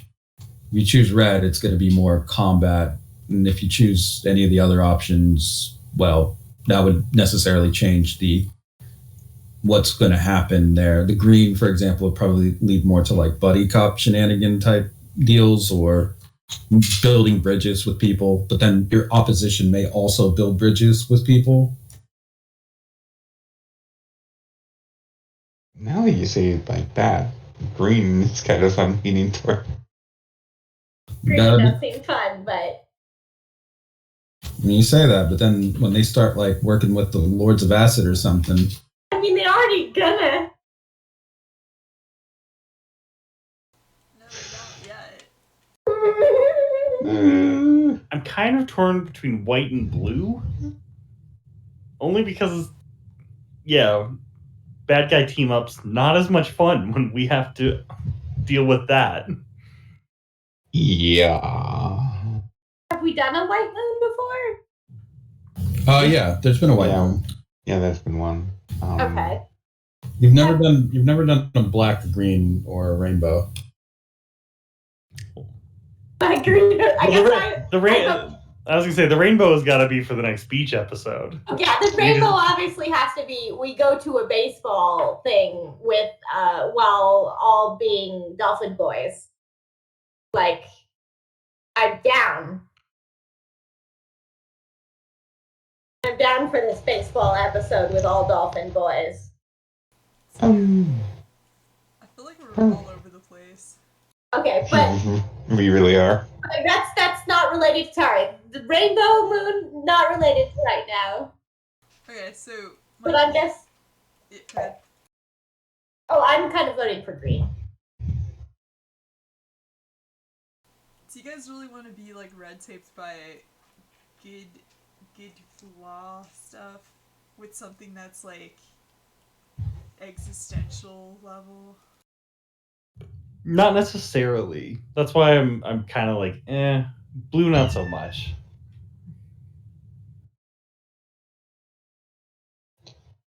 I do kind of like the heisty stuff too, so I am kind of all over the place, really. I'll say I feel like enough people have said green that I'll say green, so that if nothing else, there's 2 solid green votes. Alright, fine. I'm going green too then. Okay, the moon is green. Green for Lords of Acid, yeah! Oh no. All right, we've set the. I think that's all the aspects for the case right now. Those aspects can change as the case develops. This is a monumental case, so you probably can expect it to do that. Monumental cases have their own stats as well for contacts, resistance, and opposition, and we will set that right now. As far as your contacts are concerned, you're not sure what this trio of thieves have in terms of contact. You know that they're connected with some of the more affluent members of the island, or at least one of them is, because they were working as a private investigator for some pretty rich people. So, and they also were familiar with, or maybe were even working with people that were in private security on the island. That probably puts them at a pretty decent position for using any resources to throw off your investigation or reach their goals. For that, we're going to make that probably a 4. For their society role,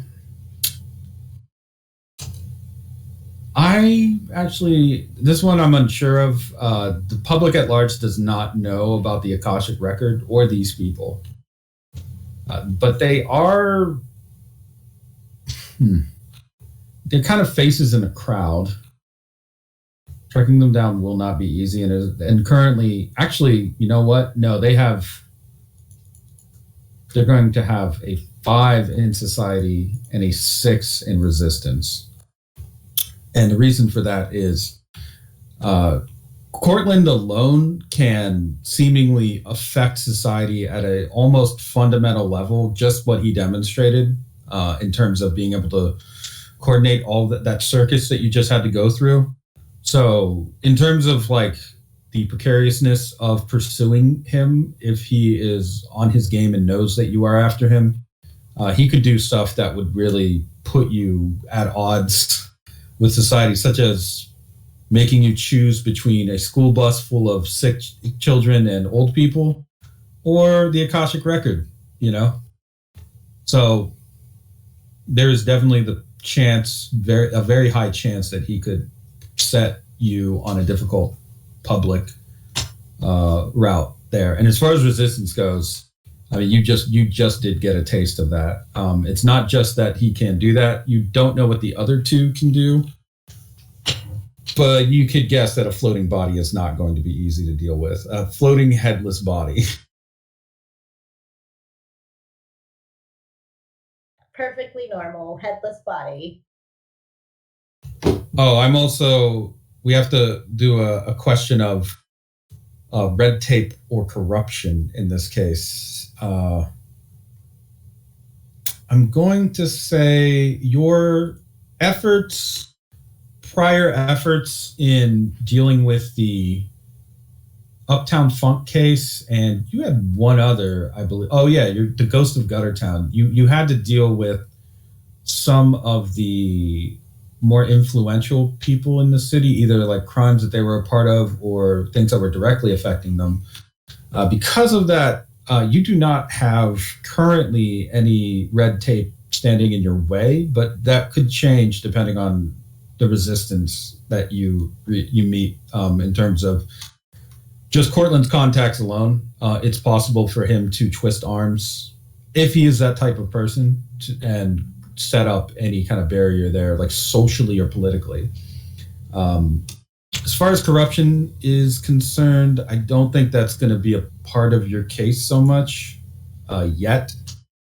This doesn't really have anything to do with public officials being on the take or anybody working against you within your own department. You did clear out people that maybe would have been far easier to manipulate into joining this effort. So you have that going for you. So you don't have red tape or corruption yet, but those things can happen, sort of like consequences, depending on how you deal with the case as a whole.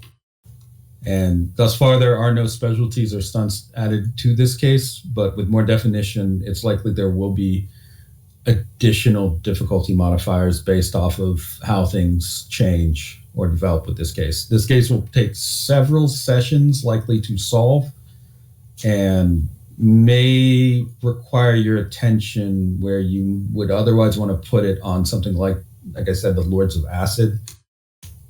So trying to divide your team between dealing with this and dealing with the Lords of Acid could be itself a little difficulty level, though some things can be managed through minor and major cases to keep that from being, basically, you don't want to solve this case and then turn around and the city's got like being washed over in a wave of acid full of zombies, just right? melting down in the puddle.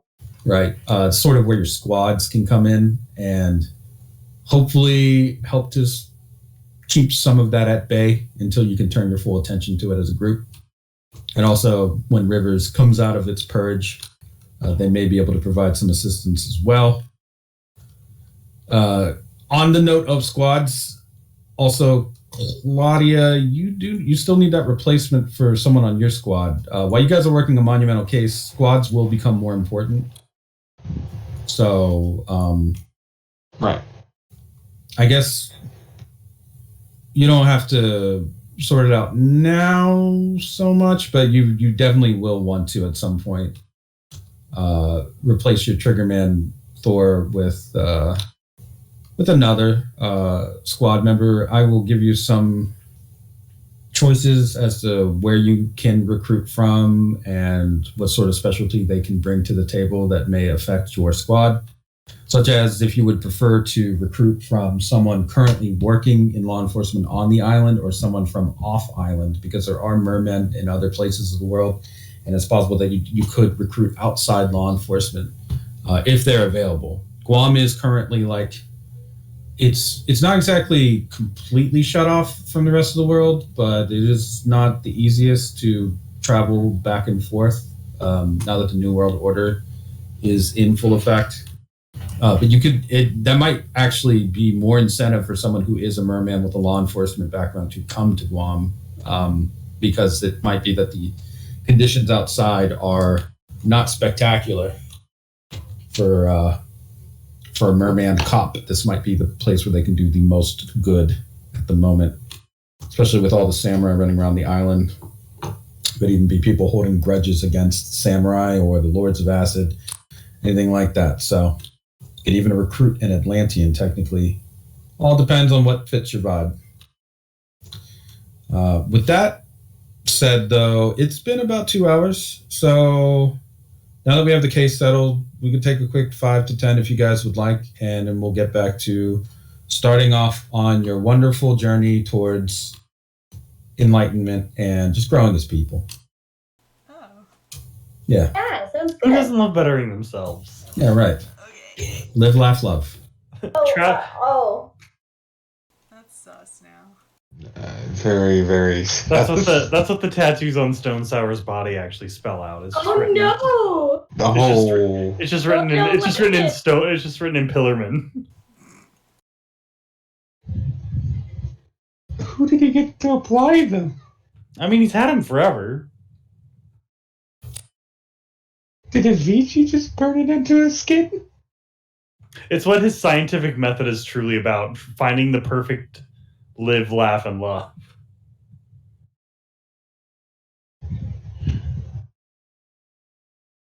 I'll be right back. On that Yep. note. All I'm right, just yep. trying to think of how you got those tattoos. I'll be right back as well.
All right, I'm back. Looks like everyone's back, I think, maybe. Think so? Claudia? I'm back. I think then we're all here. Yes. All right. Everyone is here. Everyone is present. Good. Okay. So,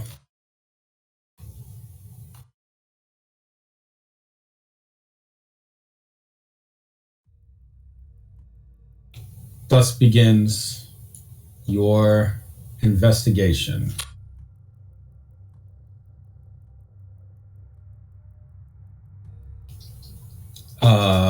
Let's go over what is it that you would like to do now. Basically, you have a few different options for angles or threads that you can pursue that aren't related exactly to your case right now, such as things with KLP. They could be related, of course, but so you have things you can do now. What action would you like to take in beginning your investigation, and what other threads might you want to follow up on here? Do you all have like your own individual votes, or you can choose as a group? It's up to you.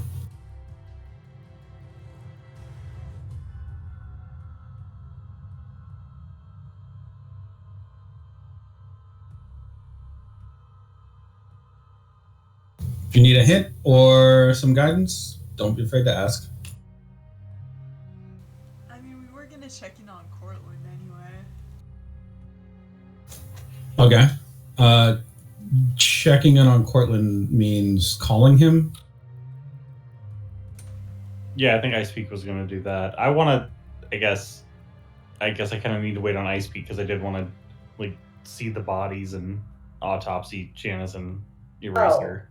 Well, we can do that first. Especially Eraser because like he was a weird kind of guy.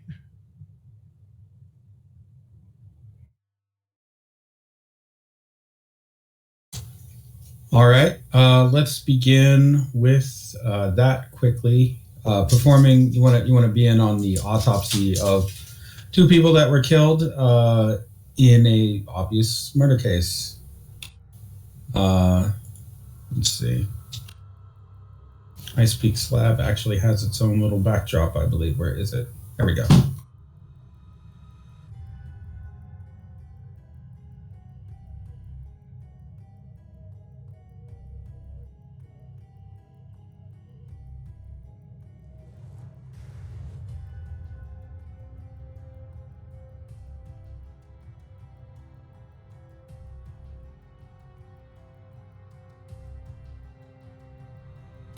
So at the lab of Dr. Ice Peak, you are performing an autopsy on Janet and Eraser. Very obviously for Janice, died of single gunshot to the chest. Seems like it was through the heart. The round pulled from it seems to be I will say standard model ammunition for what you might see from law enforcement for military. It's more of a world wide standard round. It's got a type of 9mm. So it's not exactly super identifiable. Obviously whoever uses this is a professional is what you would gather from it. It's not civilian grade ammunition. It's something a little bit stronger. Actual firearm used there's nothing that would strike you as out of the ordinary for that. And as for Eraser himself, like an autopsy would reveal, he doesn't have any organs. Now, when you say that, is it just all meat all the way through, or is there just empty cavity? Empty cavity. Okay, doesn't necessarily help, but good to know. This explains why I could not summon him. I guess I suppose so. I don't know what parts you need, but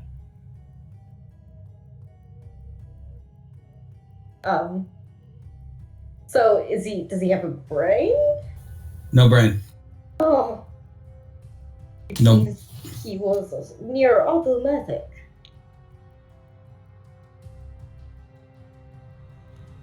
Yeah, that's... Huh. I mean, I saw the guy flipping through the vinyl, so I know he's real. Or at least he was puppeted, piloted. I don't know. There was If something or someone there. I would go deeper, I would say if he was made to protect the Akashic record, then he was some sort of automated defense system, though I do not know how an ancient being would set such up. I mean, Well, I guess to bring it up, would I speak of mentioned Ocean Man Oh, when she fought? Now's the time to do it. Why not? okay, Because I was yeah. gonna say, because if Mikey knew, I think he would reference that as like, yeah, I mean, there was Ocean Man and the ocean itself helping you. So why can't a record have its own guardian? I do not know what he represented, other than perhaps silence. I mean, well, that would also explain the gun I got. Oh man, I think I left that back there. It's true. It's with. It is currently with your friends in Rivers. yep.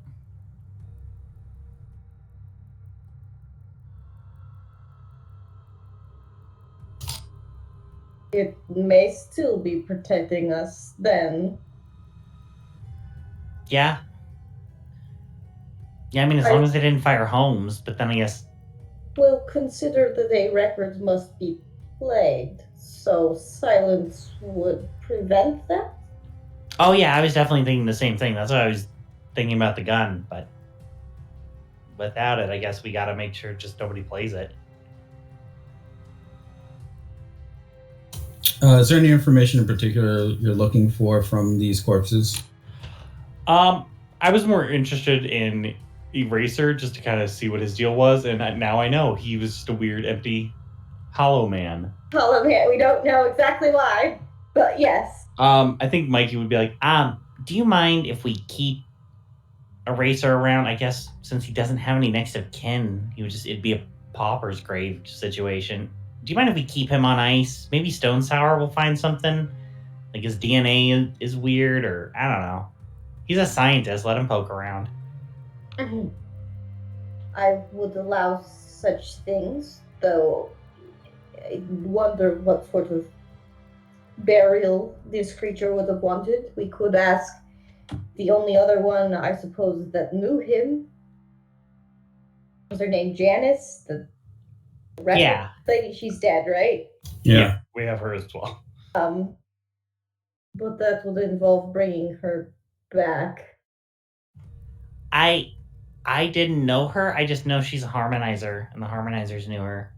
Did you wish to question her? We might have to rise her from the grave. Yeah, I mean, I guess worst case scenario, or best case scenario, we can ask her what happened. Because if she saw the headless man or demon mask, or, we can always try and get some information out of her there. I speak stand would appear, and one of its mini skull heads would nod to Mikey, and then go over to open the drawer that Janice is in.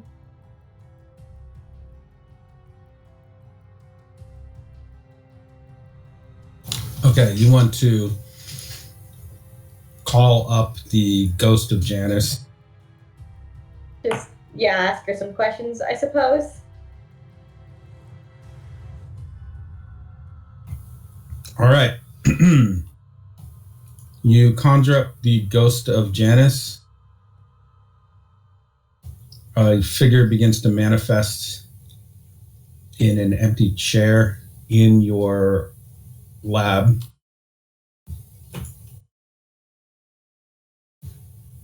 It looks like Janice, but it's a little off.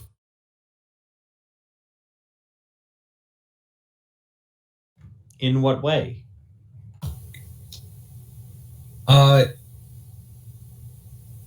Well, she is seated with handcuffs around her wrists and a very large mechanical collar around her neck.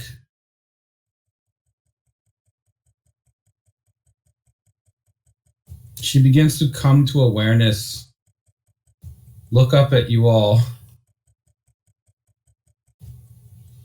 and tries to say something, but it sounds like she's choking.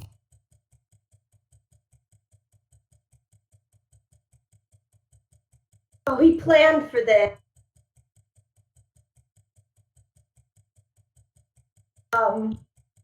If I open up her ghost throat, what's in there? It looks like it's been stuffed with what appear to be balled up pieces of paper, needles, and some kind of L-shaped tool. It's just there. All those things are crammed into the throat. These were not in the body itself, though. Like when you did the autopsy, none of that was there. There's also no indication she ever had a collar around her neck. So this just appeared now? Yes.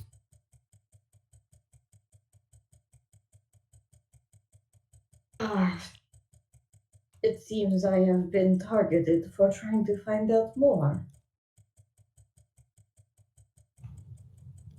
Okay, so they don't usually come with, I guess, stuff. No, Mackie, the human throats do not usually come with stuff. Well, I meant like a ghost. I don't know how it works for you. I haven't always been around when you use it. You don't know how Travelers works, maybe. And he just kind of like he gets a little huffy about it. He's like, okay, hang on. And he's already like he's looking at the shackle, like the handcuffs. He's looking at the like collar around her. Like he's immediately starting to examine this ghost. He's like, Janice, can you hear us? Or can you understand us at least? We're trying to. She groggily nods at you. Okay. Sorry for all of this. I don't know what this is. I'm going to say the collar around her neck has a face on it, too. It looks like kind of a weird demonic smiling face burned into the spiritual metal. This is a stand ability.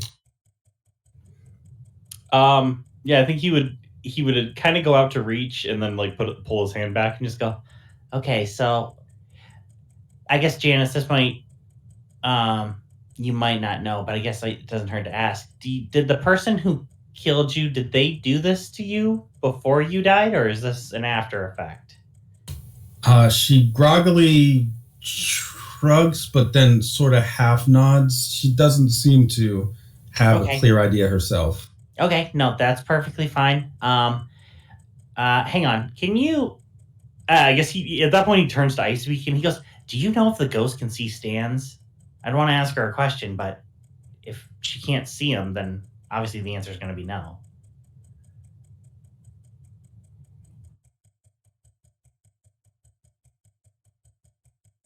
I'm sorry. Ask the question again. Oh, sorry. Mikey was asking Icepeak if Icepeak knows if ghosts that she summons can see stands or not.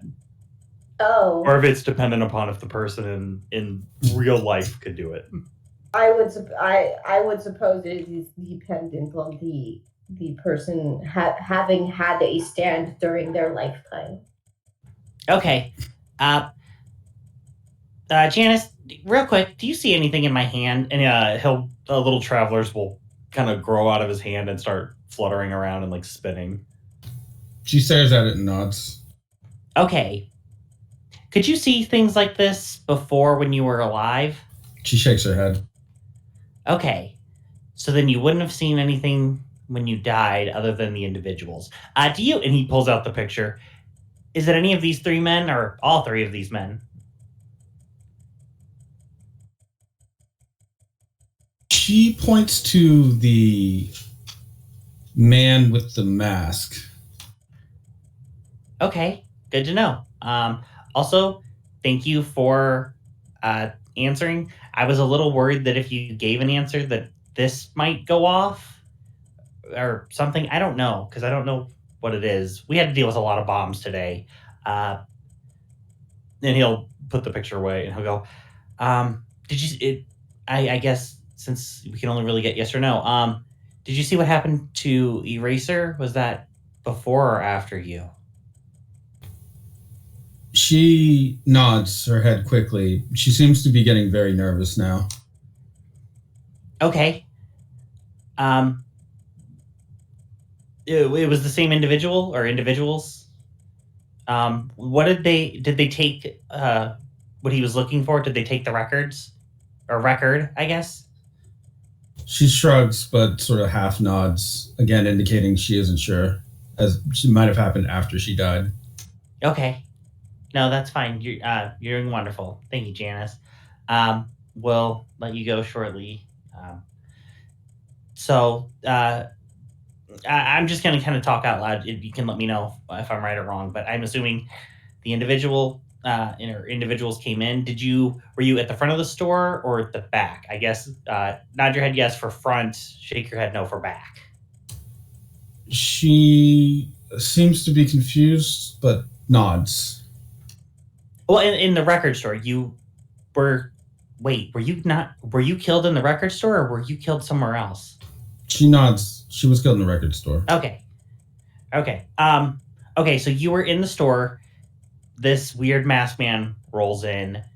Does he come from behind or did he just walk in and immediately start, I guess, being rude and trying to murder you in Eraser? I know I'm not asking a yes or no, so let me rephrase it. Did you hear him attacking Eraser first or no? She shakes her head. Okay, did he attack you first? She nods. Okay. Did Eraser fight back? Or did you see him try and make any attempt to stop this? She goes to nod her head, and then you can hear a gentle ringing sound from the collar. I think as soon as I hear the ringing, I turn to Ice Peak and I go, "You need to drop it. Get rid of her. I don't know what goes bomb." I despawn her this in the moment that happens. Yeah. She begins to vibrate, but doesn't despawn. She instead just tries to grab at the collar and stares at you with very wide eyes, unsure of what's happening to herself, until the collar begins to glow white hot, and you can see her head above the neck begin to disintegrate. Can I try something? Yeah, go for it. I take the Travelers that was just spinning in my hand and I just throw it into her to try and maybe, because if she's vibrating, maybe counter spin it. You want to try to use Travelers to counter the effect of this stand. Go ahead and give me... Either that or effectively vibrate her out of the collar like the Flash. Just some real goofball shit. Well, needles and stuff are about to shoot out of her head, so they'll probably be able to cyclone those. Yeah, I just want to not let this poor ghost woman die a further death. Right.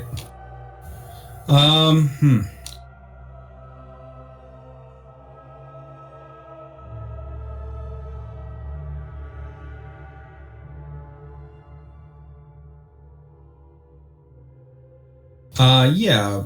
I guess to get you need to roll understanding. I think once your stand has entered the fray of this ability.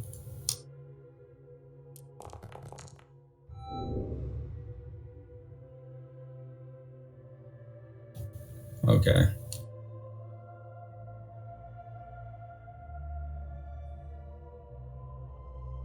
Oh, can we do it? Can we do the compel thing? Yes. You want to take a fate point? Yeah, and it'll help us. I guess, yeah. Okay. Boy, how's this gonna work? I guess I know. Now she starts talking. She doesn't talk, but the face on the collar does. It starts to flap its mouth once your stand enters.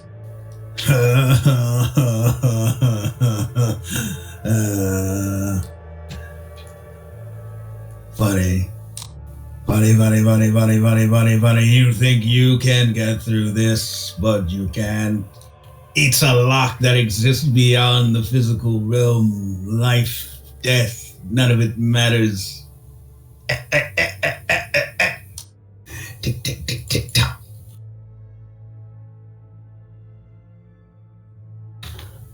Love lockdown will ensure that nothing escapes when I don't want it to. The bonds are sealed on a dimensional plane far higher than you can see. And furthermore, it'll go off when I want it to. Don't worry though, she won't feel a thing. And you can see, actually, true to his word, the head above the neck has disintegrated fully. The collar begins to fade off too. Just like you, Buckethead. It says this, it exhales, the collar releases, drops to the ground, disintegrates. The headless ghost falls over and just begins to sink through the floor. It just won't get dispersed like normal ice peak. It just keeps sinking into the ground. The fate seemingly is horrific. This is a ghost without any mind, now just existing, suffering, and likely continuing to sink through the earth.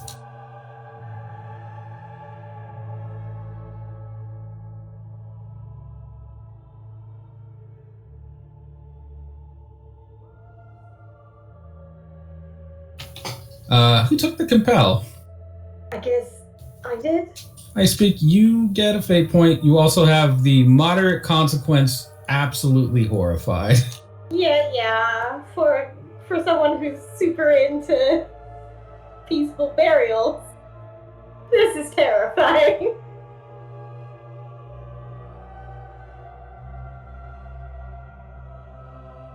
I think watching her sink, even Mikey's just kind of staring at the floor, because I feel like he probably would try and pull her back up with Travelers, but he just gets Travelers back, and then he's just kind of looks at Icebeak and just goes, I don't know what's gonna happen to her. I'm so sorry. I didn't want that to happen. Icebeak shakily reaches a hand out and puts it on his shoulder, though you can feel her hands kind of trembling. You're not sure. "Oh, that's got to be weird because it's probably just made up of so many eels, just all of them just shaking along." Not sure if it is fear or rage, but she says, I think the only way to get rid of such an effect is to get rid of the user. Yeah, definitely. Mikey, as she's saying that, as Icebeak's saying it, you can see the body of Janice actually start to rise again from the ground with one of its hands in her pocket, phasing through the material to grab the handle of the Thayan door. No, and I immediately snap, just grab her up. You grab up Icebeak? I mean, yeah, I guess I'll move. I'll either move Icebeak or I'm pushing Janice out of the way. Okay. I'm coming in between them to stop that. Give me a speed roll.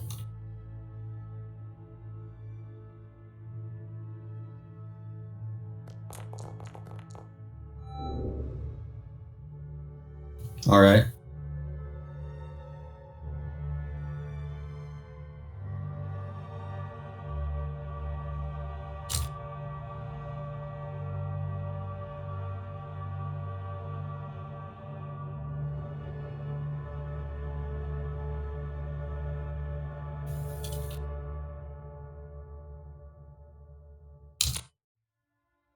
One second. Let's see. Okay.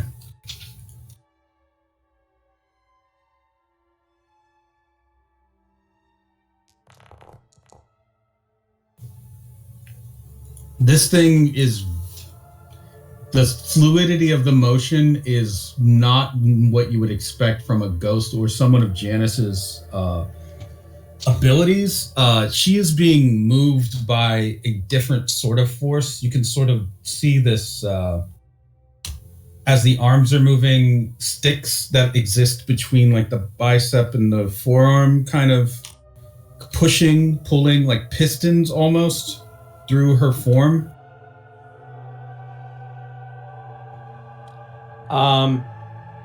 Yeah, I mean, in that case, they only beat me by 1. I'll pay a fate point to just be faster. Okay. What are you invoking? I'll invoke that I am a scout, because I think that's normally one that lets me go fast anyways. Okay. You do that to get, I guess, in between this ghost and Ice Peak? Yeah, to stop them from taking the door. The handle, I mean.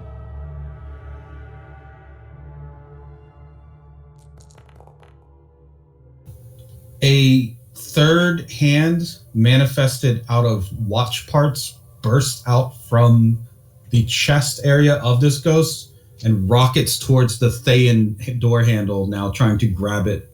So now you have to... One of you has to beat a 7. It's got to be you, I speak. Okay. So you're going to have to give me a speed roll, and you were looking to beat a 7. There are other, like, corpses in here, I assume? There are. I was going to say, it's the morgue, I would hope so. You're just really efficient. You're just churning them out. Can I assume that some, like, reach up to grab that hand? That would require... To pull that off, you're going to need probably... Ice Speed's fast. Yeah, just go ahead and roll speed.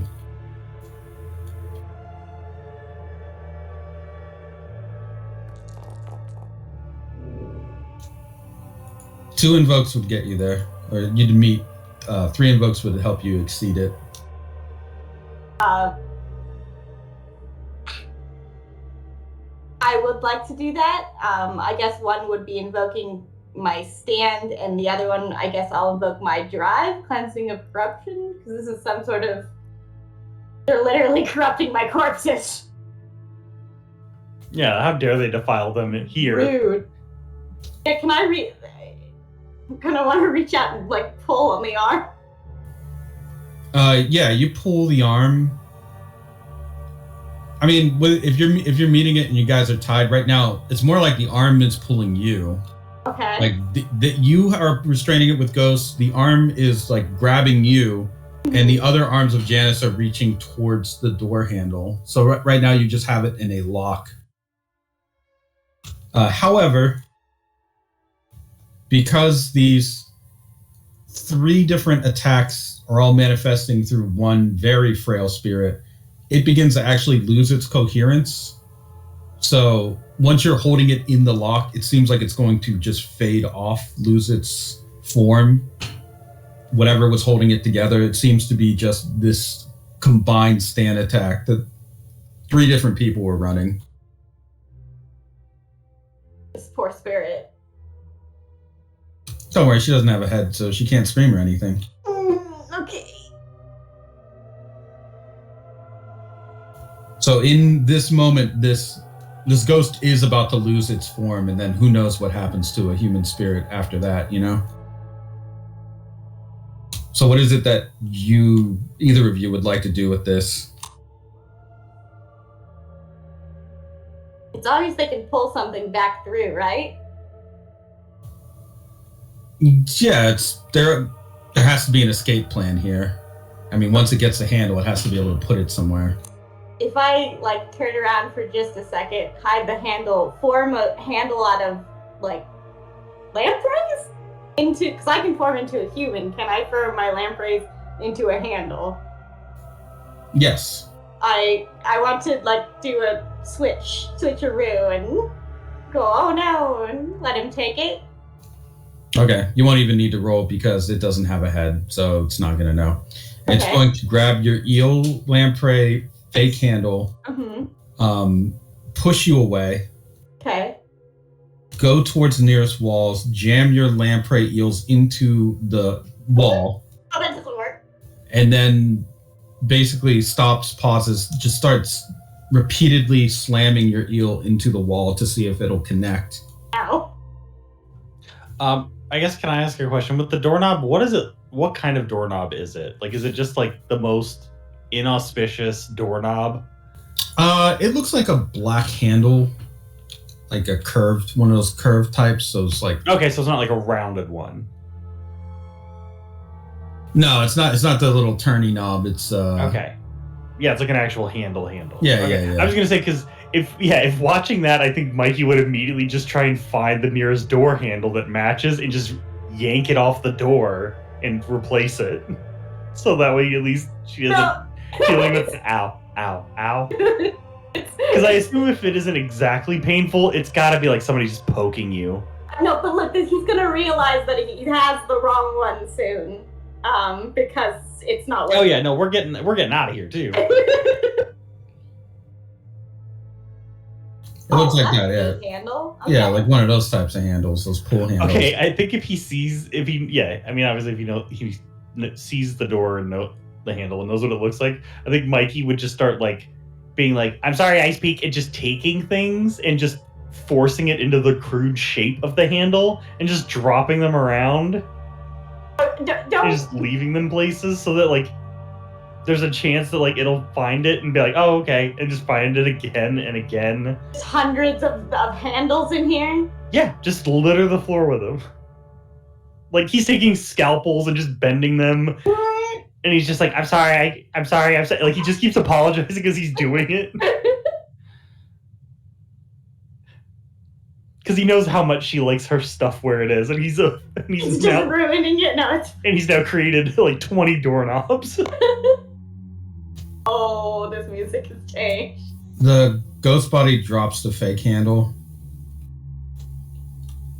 spins around as if someone had grabbed it by the shoulders and is moving it, drops to the ground flat, and begins to, as if being pulled along on strings, move along the floor and sweep its arm out, grabbing different handles. Once it has a few of them, it lifts them up, feels them with its hands, doesn't feel what it wants, just drops them, and then, as if in resignation, turns towards the wall, drops to its knees, closes its hands in prayer, and then presses its empty neck into the wall.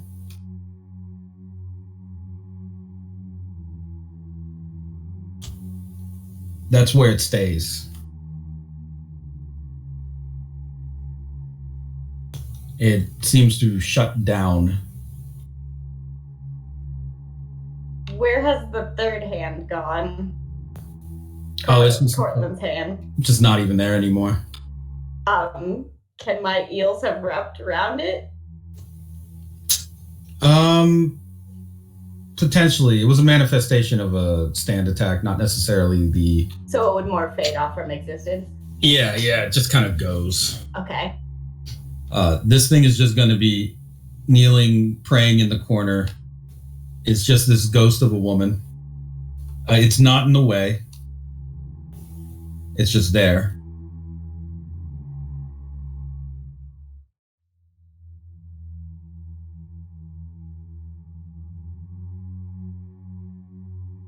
Quiet because it doesn't have a head.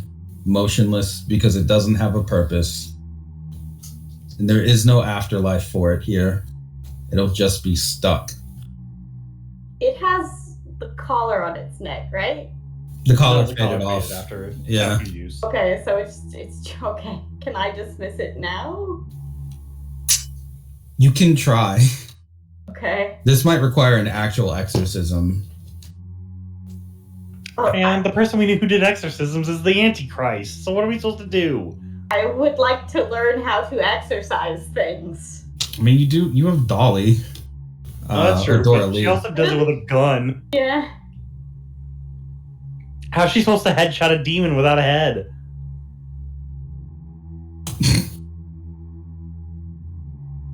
Well, I guess it'll just be here. It's fine. No, I know.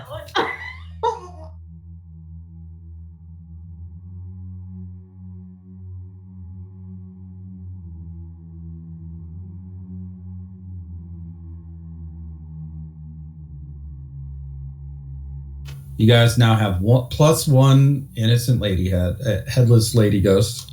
Just sitting in the corner with like, does she experience this? Boy, if only you knew. I think seeing that, Mikey would kind of turn to Ice Peak and just go, We need to find an exorcist, number one. Number two, I guess our headless man was someone, but is now just a third party. So we're really just focused on the other two. He seems to be some sort of.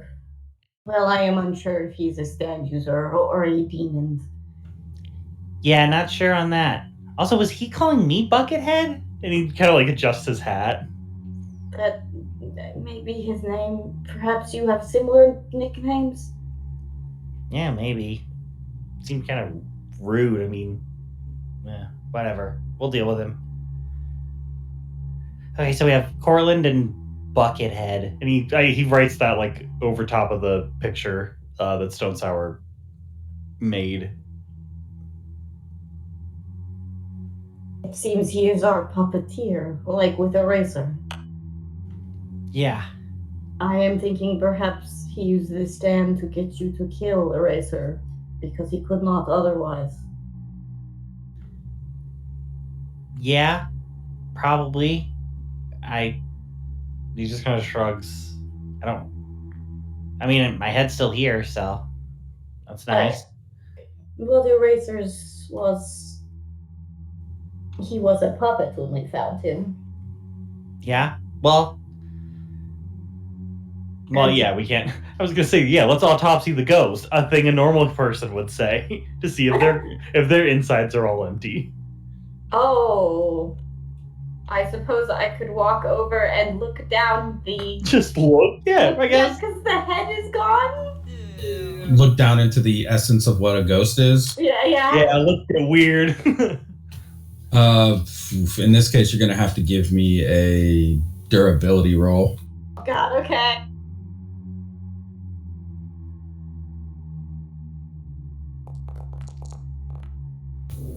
Yeah, you're looking into the void. Okay.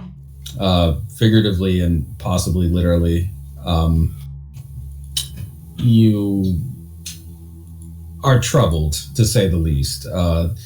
This existence, this weird suspended limbo that she is in, is reflected within the interior of her ghostly form. A sort of black liquid, almost velvet, of rolling unexistence that is just swimming within her. The longer that she persists in this state, the more, I'll say, those waves will swell, likely until they consume the entirety of who she was. This is a sort of unnatural, fixed state. Spirit shouldn't be like this, and because it is,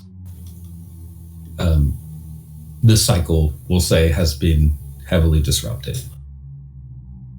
This is a sort of necromancy, but it's very destructive. I suppose we will have to summon Guaraldi. all right. Now, I think Mikey would pull out his phone, would call.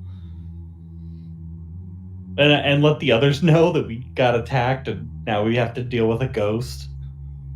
Oh, be careful of puppeteering, yeah. Yeah, and also, yeah, be wary of puppets. And also anything headless. Oh, so we all show up for the exorcism then? If you would like, yeah. It takes a little bit of time Yeah, for Dorley to get there. You guys can have other things going on. If you are there and gathered, then I mean the ceremony is not. I will say it's brief. Dorley, rather wordlessly, having heard the situation, will arrive. She will see the ghost that you have in the corner and place her case down onto one of your tables. Here she is. She shakes her head, pulls out a silenced blue pistol, looks away and covers her face a little, points it down at the ghost, and then pulls the trigger. The ghost is pierced through the heart yet again. Seems to be where Dorley was aiming. It is pulled by the bullet as if it were made of smoke. It curls around the force of the shot, dispersing the ghost itself and sending it into a shimmering cloud that begins to just fade off into the nothingness of the empty morgue. With clenched teeth and a darkened expression, Dorley returns the gun to her case. She doesn't seem to want to talk about this, but you can ask her anything you want before she is done closing it up. I speak would just thank her. Yeah, same. She gives you a look, almost angry, but more confused or questioning. She just shakes her head, closes her case up, and walks out of the room rather quickly. Not even a prayer said, or maybe she doesn't know which one to say here. To judge by the reaction of the exorcist who has likely performed such acts, this one was not pleasant for her.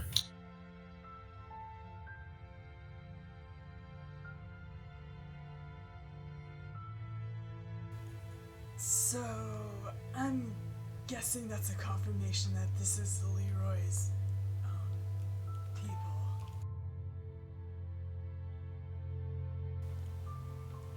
Is that off base? I don't think so.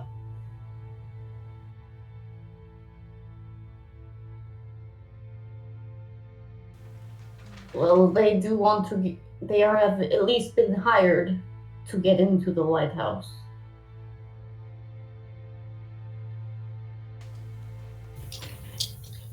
If they are his people or not. It's a little tempting to try to get into the lighthouse ourselves, isn't it? Yeah, I mean, especially if we got to deal with ghosts and weird headless zombies and everything else trying to snatch it. So the second we try and go in. This means they do not have a way yet. Which is good, but we need to know that they're going to be nipping at our heels if we go. That's true. We probably shouldn't go then. Going is not out of the question. If we could take the sword from Satan's hands.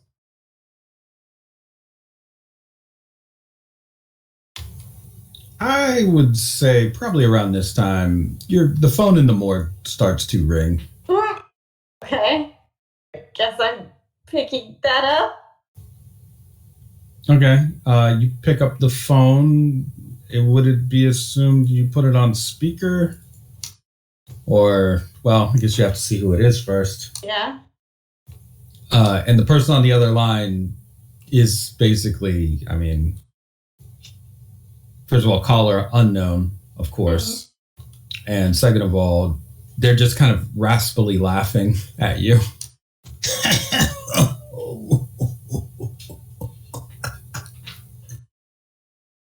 Did you like that, Doctor?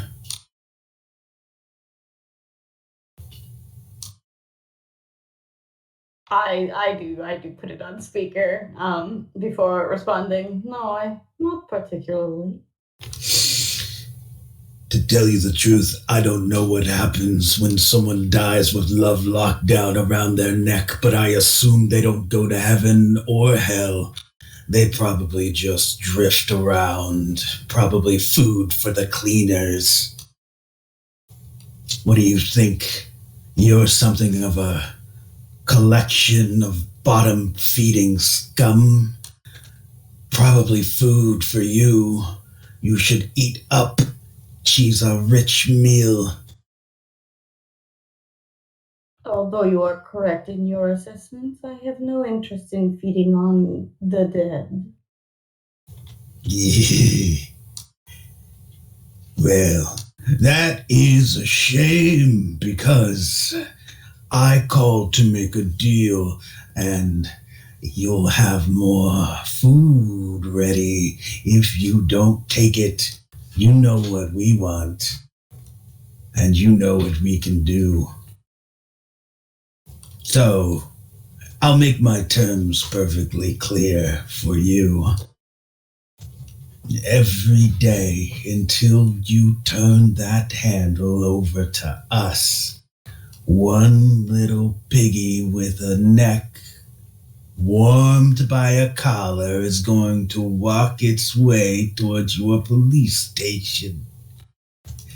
And they're not even all going to be dead first.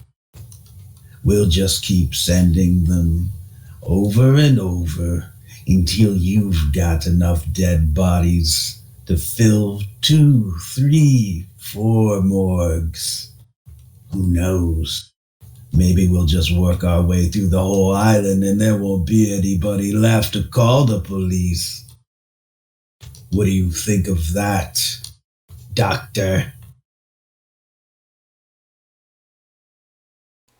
It is an unpleasant thought. What do you get out of this? That isn't important. What's important is you give us that handle. My friend here, he's punctual. But he isn't saying much right now. All I can hear is the tick-tick-tock of his fancy little clock. I think I hear it going off now. Must be time to send another one. Ciao and toodles. You strange little noodle. And then the phone hangs up. Yeah? Not much of a deal, I have to say. I think we'd be better off just trying to snuff these guys out.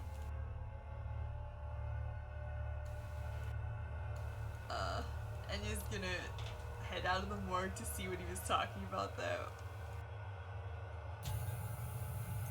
I mean, there is someone walking towards the police station, strangely.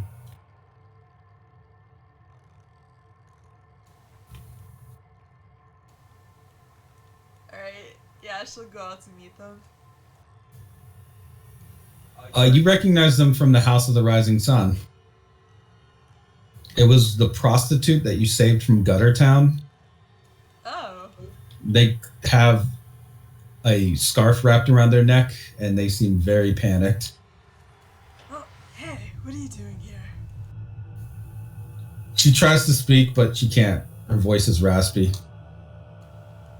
What's wrong? Can you not talk? She pulls her scarf down and indicates the collar around her neck with the demonic face on the front. Ah, shit. Not knowing what else to do, usher her into the station. Okay, bring her in. How do you guys want to treat this situation? She's basically a hostage with like a bomb that'll only explode her. Explode On her her head, head, yeah, yeah. turn her into some kind of drifting ghost. You're going to need several layers of expertise, I think, to try and address this problem.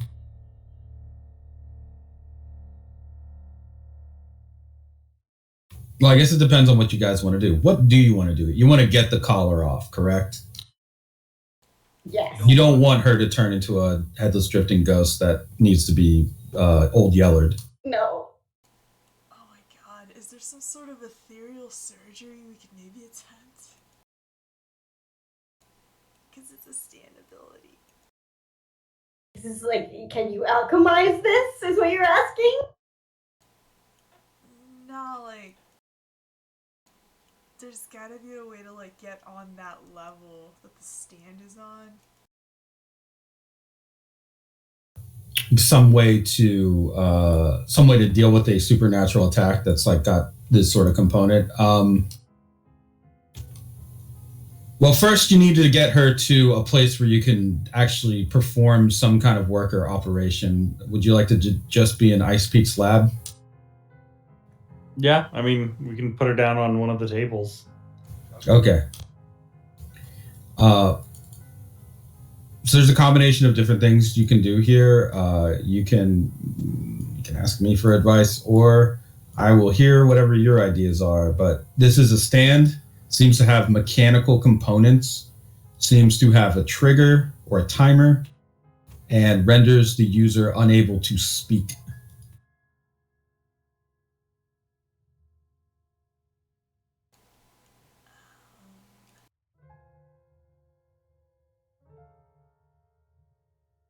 We have a limited amount of time to find this user.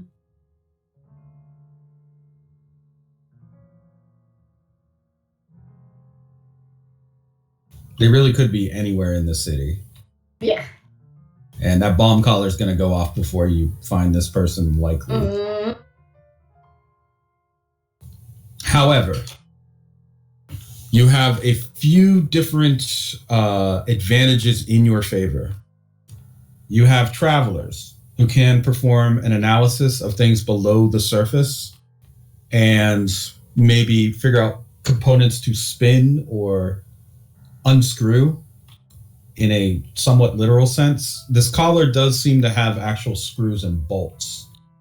It also has little like ticks and triggers and wires in it. Yes, you do have Claudia's squad, and this Claudia could be a potential place to introduce a new member of your bomb squad that can assist with this procedure. Your stand can also help to counteract any potential triggers or catches or traps that may be in the collar itself, as you can kind of alter some of the vibrations of parts that may engage, disengage, click down, that sort of thing. Ice Peak may be able to help here a bit with just her general knowledge of surgery and fine motions, movements, cuts. And Enya, your liquid light may help to remove things, as you could, like if you were trapped in a pair of handcuffs, liquid light would probably help you to just get them off, just remove the friction. You'd still have to fold your hand a little, but it's a lubricant. Basically in this case. So that may help with the actual removal part of this stand or removing certain parts of it. So it's got to be a group effort basically to see if you can get this thing off. The difficulties will all be set to passive levels, and whatever happens, obviously you can invoke, but there may also be consequences if you are not able to get this thing off of this woman. I mean, she's just an innocent.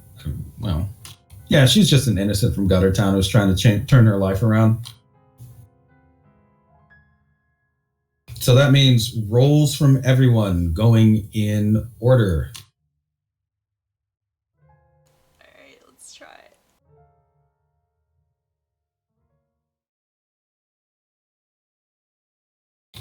All right, starting with who do you feel is best, or is your best person to make an assessment of how this collar works, or what it looks like, or its components? I'll let one of you handle that first. I guess Dr. Icepeak? I speak. Would you like to be the one to perform the technical analysis of the bomb collar? Sure, yeah. Okay, go ahead and give me. This is going to require a gaze roll. The passive opposition for this is going to be a 5. Ooh. Okay, my gaze is not that high. Should I still do it? You do have 2 fate points. I do. I'll let you roll tactical medic. Okay.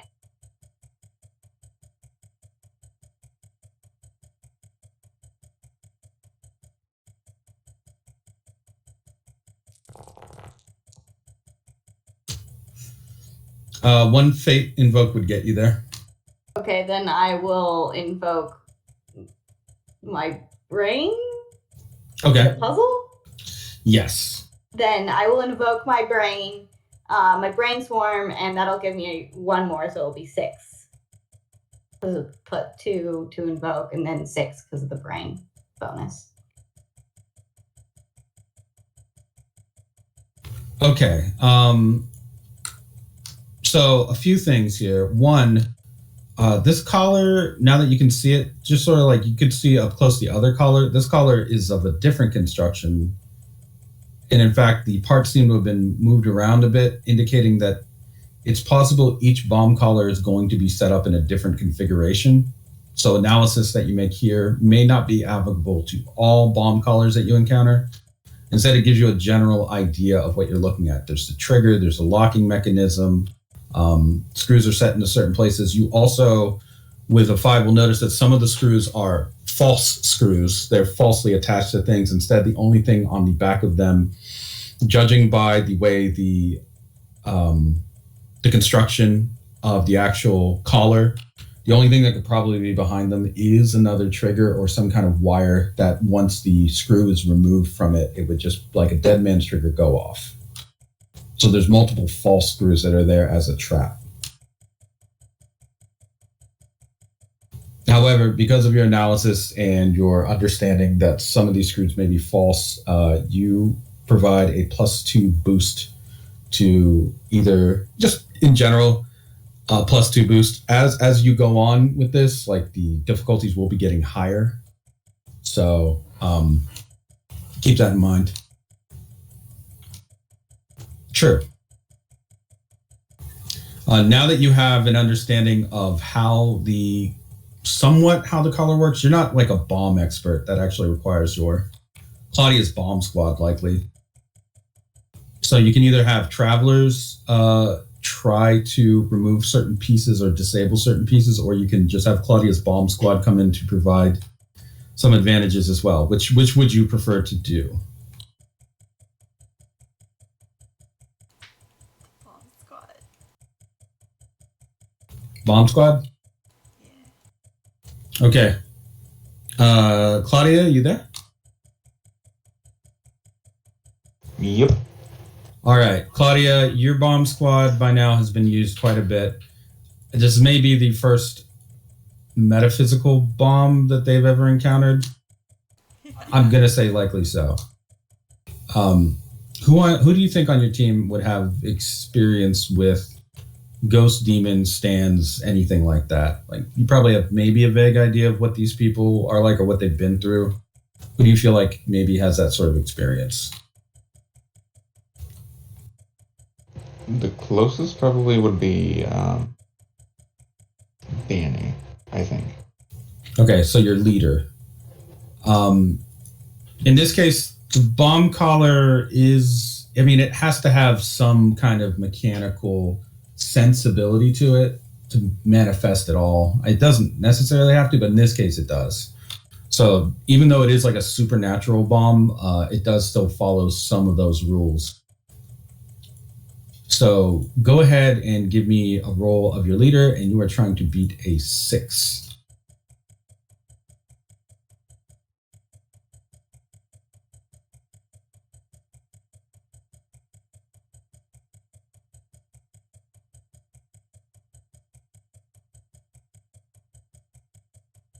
Oh, are you still having issues with this sheet where it doesn't roll?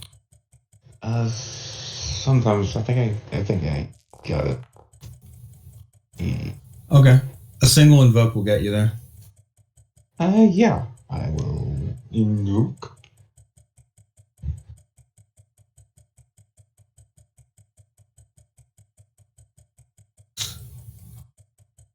What would you like to invoke for this?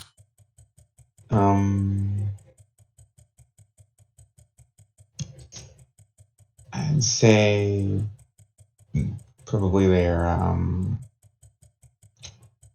purpose, dealing with explosive situations. Danny's really used to it, so makes sense. Okay. So your squad, we'll say, has been called in, and they have to apply their technical expertise, their practical knowledge to this very strange situation. Because of where they are, what they've seen, maybe they're just ready to go headfirst into this mess, this quagmire. Make the necessary preparations of clipping or disabling certain fail safes or triggers in the collar that would have been set off, allowing for perhaps a more smooth internal problem solving, which is what can be provided by Mikey. So you now have the two. Let's see, where is it? Where is my stunt database, or not my stunt database? My aspect tracker. There it is. The little person. Yeah.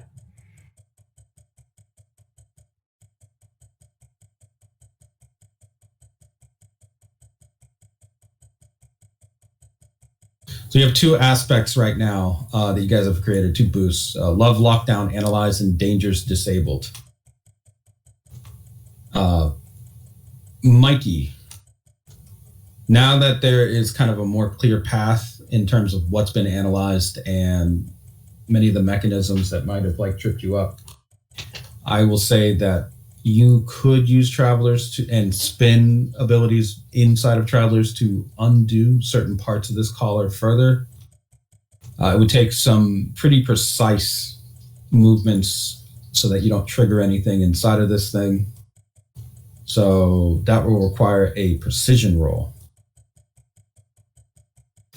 And that is going to come with also a +6. Right, at a 6 difficulty. Ooh, not great. But you do have a few boosts. You have a bunch of fate points too. Before you do anything, if you want to use them all, you could, or you could use one of your boosts. What would you prefer?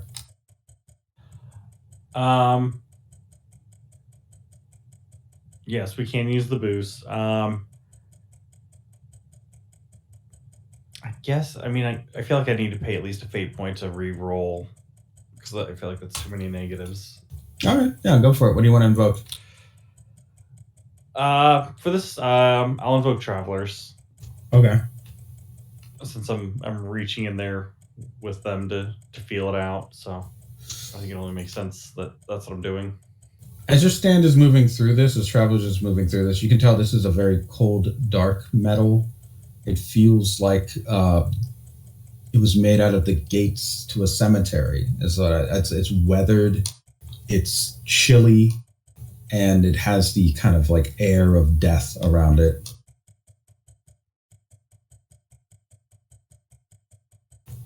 So go ahead and give me the reroll. Don't like that. Nope.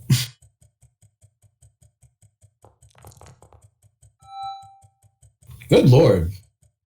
Hey! That's the most fucking high value Turned it reroll. Yeah, really. God.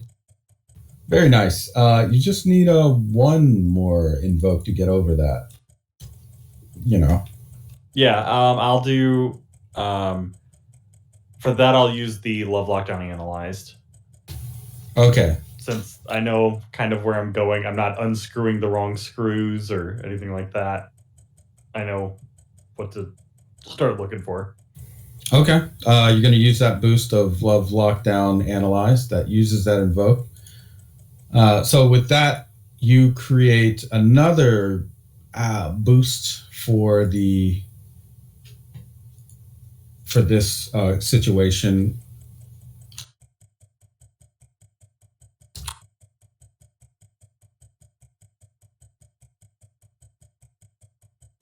You created the aspect Color Loosened. This now falls to you, Enya.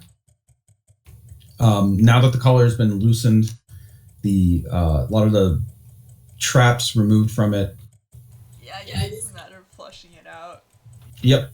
So you will need to pass a 7 using your power roll, your breakthrough roll, to use Holy Diver to basically get her out of this thing, like basically smoothly remove it. Oh, Okay. Sorry. So 2 invokes will get you there. Alright. I mean... Or you got the boost there, too, actually. Yeah, I might as well use the collar loosened boost. And I'll just invoke... We have Dangerous Disabled. That's the other boost that was created earlier. Oh yeah, mostly use... I mean, this is the last one, so... Yeah. Yeah, just use those 2 then. Okay. So, combining all of your efforts, taking some time, this thing was not set off to go or detonate quite as quickly as the one that was on Janice's neck. Yes, it did take all of you, but you did do it. The collar is removed from the woman's neck. At the same time, she is able to cough up the paper and the needles that were down her throat. There is blood there, but it doesn't seem like a fatal injury. It's more like someone just jammed a bunch of garbage into her mouth. Ice Peak is on hand to provide medical treatment for that.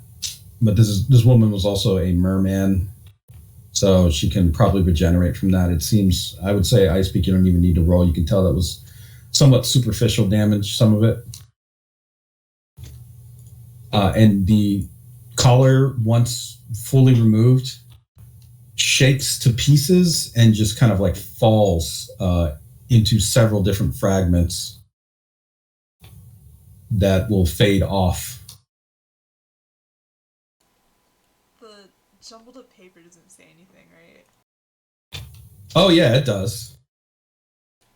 Oh. It Does says the metal go away? I assume that it doesn't no. stand. Ooh. Okay, then I'm collecting it.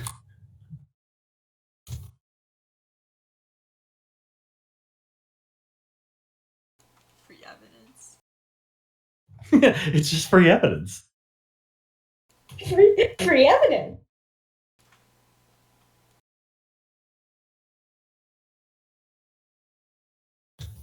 This is what's on the pieces of paper, different scraps. It seems to have been scrawled rather quickly.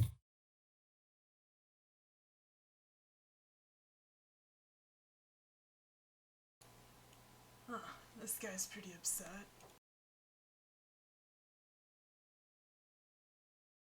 Hey, how are you feeling? Are you alright?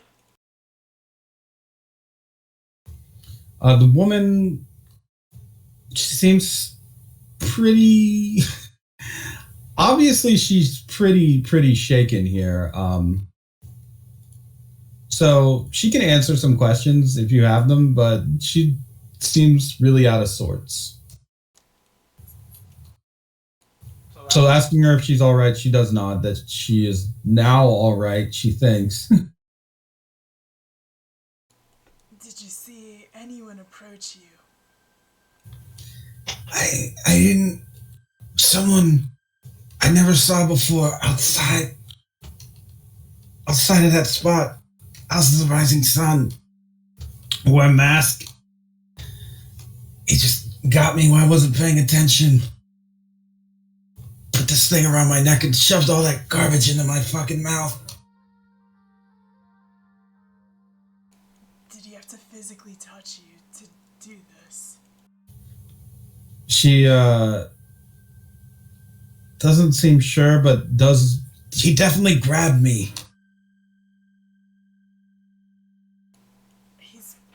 still in that area. I'm gonna start heading out, guys. Enya's gonna leave the room. So, okay. And then you want to go towards the House of the Rising Sun. Yeah.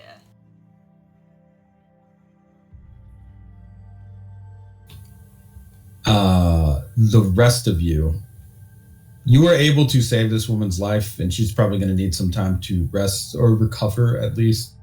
You can make sure she gets to a hospital, or you can provide her with medical treatment here if you want, I speak. That's up to you.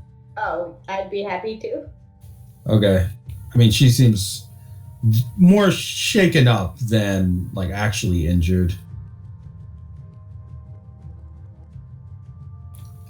So that's, I guess, something that's there's no problem with you providing her with medical treatment. It's all pretty routine.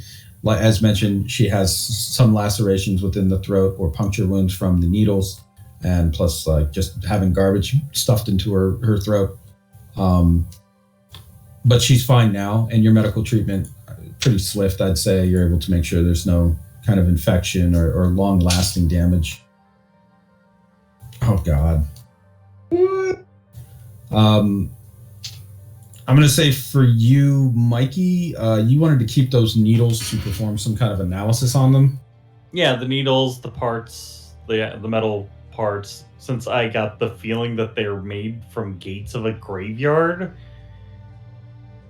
Oh, that was the collar. Yeah, the collar. Yeah. Yeah. So the parts of the collar fell apart. Oh yeah, the parts of the collar had faded off. What stayed behind was the needles. Oh, okay. Okay. I asked if the collar stayed or not. Oh, my bad. No. No, okay, yeah. No, then I'll grab up the paper and the needles. Okay, the paper, performing an analysis on them, you can tell that these papers were taken probably from some kind of old flyer. They're a very common print used by companies that are just trying to hand print out things that they can like put under like windshield wipers or some kind of just for businesses. It's a cheap, affordable paper stock, one that doesn't stand up too well towards moisture. You can tell because the saliva and blood have kind of worn them down a bit. However, it is somewhat distinctive off-white. Depending on how much you want to look into that, it could lead you to some information. But to put that aside, the needles are very strange because they don't seem to be regular sewing needles. They seem to have been part of a sewing machine or some kind of sewing machine repair kit. So it's pretty odd that someone would have a handful of these.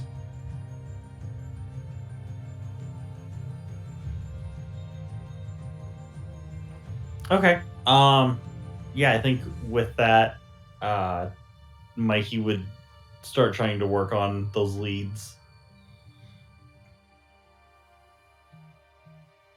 Okay.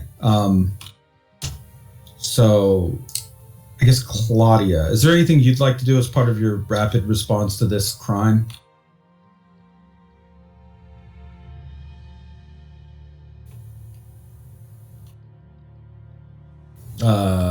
Like any analysis, community outreach, that sort of thing? Probably just analyzing the evidence we have. Immediately. In this case, I say you might even recognize, Claudia, the not necessarily the paper stock, but maybe.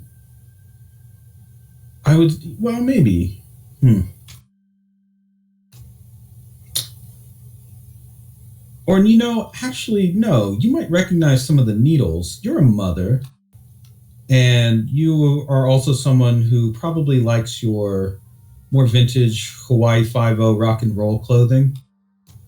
These needles may look familiar to you, either because you take your clothes to a tailor, or maybe you know someone who is into tailoring or a seamstress.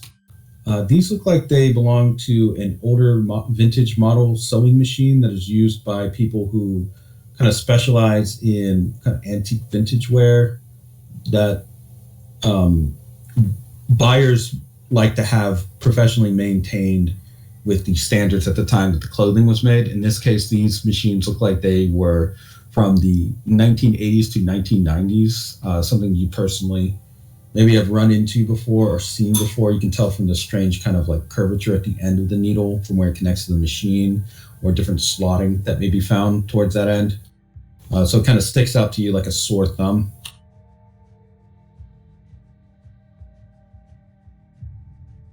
And where would one actually find the tailor specialist? Things kind of hard to narrow down. Yeah, this one's both hard and easy because obviously only a handful of people are maybe going to be familiar with and use these machines inside of Stella Maris. But many of those places that kind of like used to do those things have kind of shut down over time. Like they came here to start up to sell vintage clothing to high rolling people that were kind of getting in on the business boom of Guam. Since then, those stores have either closed or been converted into other businesses, or some of them have just gone from vintage clothing into like a broader range of apparel. So in that case, you'll probably need to do a little bit of footwork if you want to get an idea of where it might be likely that a handful of these like needle parts could be found. So let's see. I think the last place was at the cultural district. Yeah, there's the cultural district. There's places near the cultural district where you can probably find some information on this. Cultural district is usually where you'll find like the very kind of bougie vintage clothing stores. Then I think Claudio probably have a good foot look down there. Okay. Go ahead and give me a secret sniffer roll. Okay.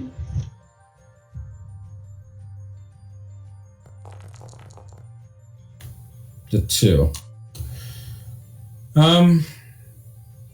You can sort of get an idea of the handful of people that may know more or may even own either a property that has this machine or have this machine in storage, but information goes cold rather quickly when it comes to kind of niches like this. Some people do have longer memories than others, especially if they've lost access to a resource that they depended on for something very specialized, like this exact thing. So in order to get a clear understanding, you probably have to invoke something relevant to making a breakthrough on connecting or finding information. You have a few things, I believe. I mean, your community outreach investigator, no one can escape the law forever. Yeah, I think I don't know, for no one can escape the law. All right. Making that invoke, spending that fate point, you get an idea that, or I'll say one of the maybe a vintage clothing vendor that you know tells you that there is a woman who used a sewing machine that matches the model that you're asking about, but that they had to close up their shop and sell their machinery rather recently. Within the past year or so, they had some kind of very advanced aggressive form of what they think is something like cancer. This was a woman who did volunteer work also in Gutter Town as part of a small social group that tried to go there and feed and clothe people. So it's possible that exposure to some of the environment down there over time might have done something, or just any of the pollutants that can be found in Guam. That is what this person thinks happened to her.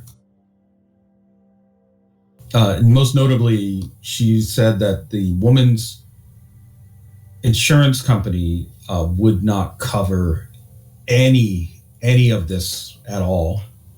Almost like it was conspiring, like this company must have been conspiring against her in some way, because the insurance was supposed to cover all of those medical costs and just absolutely refused to, and stonewalled her in court about any of it.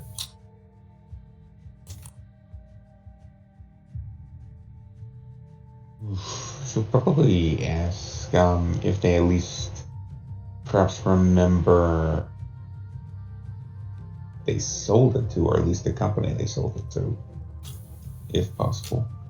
Funny enough, the company in question, the insurance company, did offer, like one of the agents did offer, reach out and offer to just buy all of her stuff in exchange for basically enough money to maybe skate by.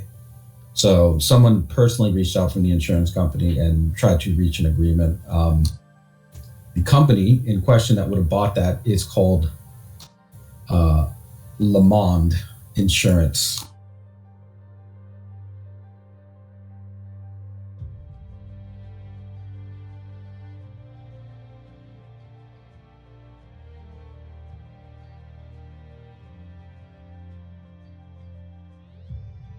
Alright. Yes, it's gonna be contacting the Solomon.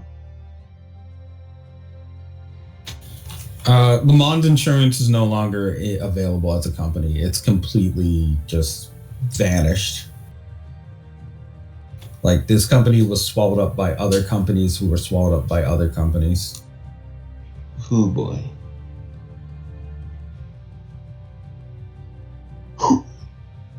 However, Mikey,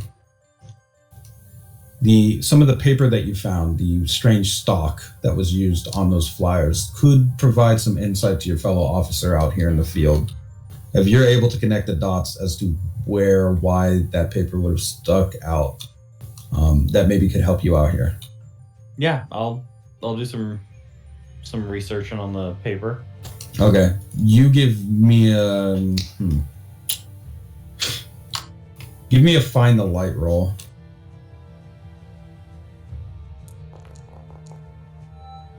Damn, a 1. Nice. You're able to discover a few things about this particular type of paper. They stopped using it because it was printed with certain chemicals used to color it that were found to be pollutant to the water. They just supposedly would cause birth defects if enough of this stuff would get into any water source to make this it's almost a creamy off-white color. Because of this, a lot of money-saving businessmen with their business cards printed out had to get their whole stock replaced. This type of paper and coloration is actually specifically banned on the island and was banned approximately 10 years ago.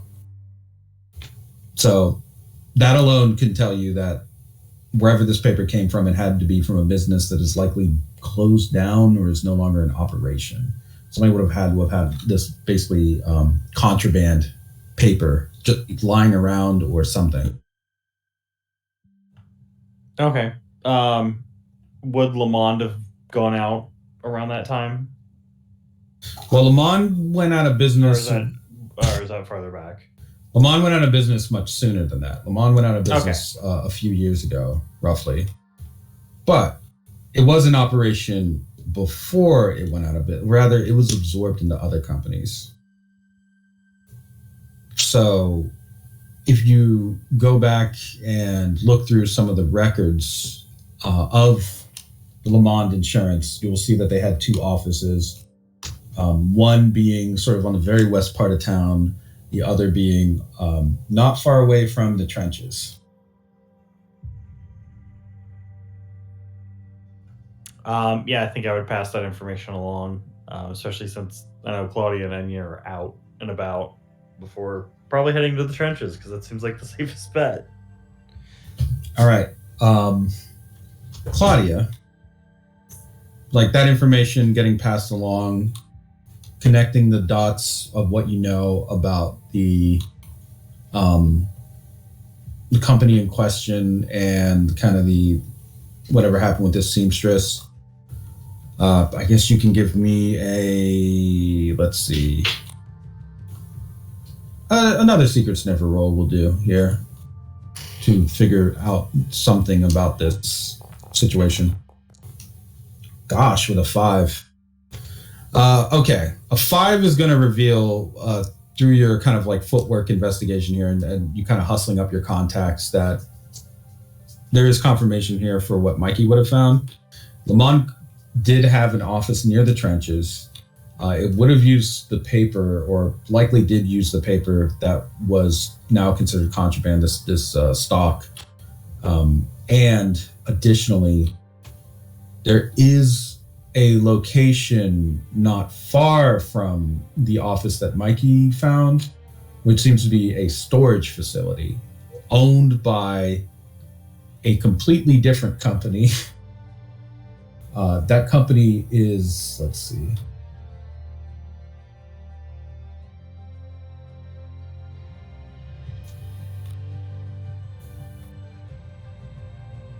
Yeah, that company is called the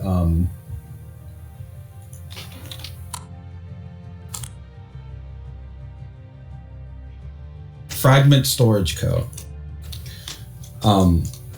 Mysteriously, or perhaps not mysteriously to you, with a 5, what you rolled, Fragment Storage Co., Lamond, those things are actually tied financially, and both of them, now that you have the full picture before you, are all subsidiaries of Dorbo. So, Of course.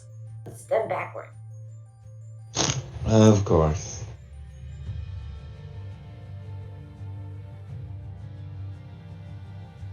She'll probably start heading that way, and probably call up Mikey and say, I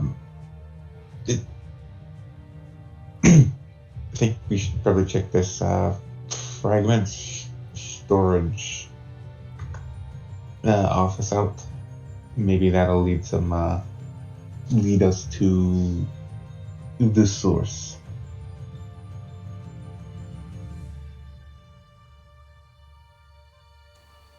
I mean, Yeah, he'd be down to gather everybody up and go find this guy.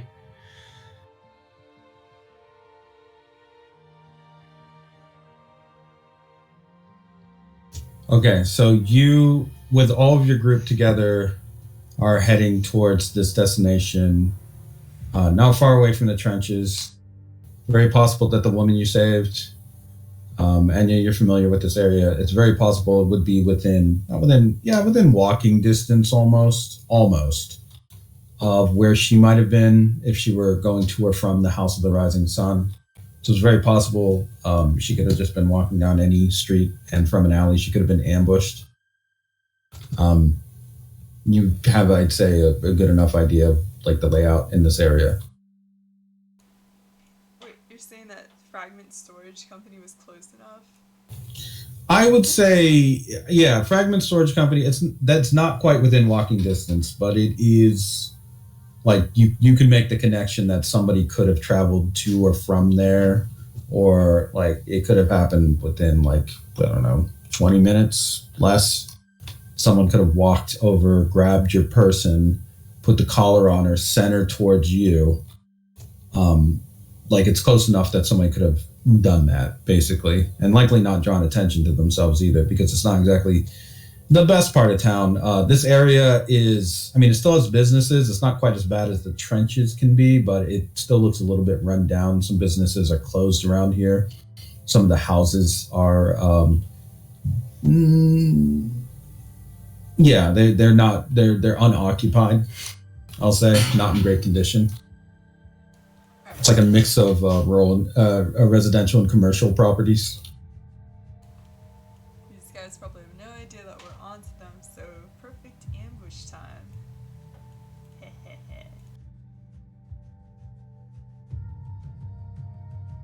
Yeah, do you guys want to set up an ambush? Yeah, why not, guys? This building. Yeah, I mean, I feel like that would probably help us, since we're dealing with somebody who has a partner that can set up perfect timing and mess us up. We might be able to separate them from each other. Yeah. Oh, I mean, I can set up a meeting. I don't know if you'll take it. You want to set up a meeting with Portland? Well, I'm saying that I could separate them into two different directions, but that's up to you guys. Actually, I like that idea. Just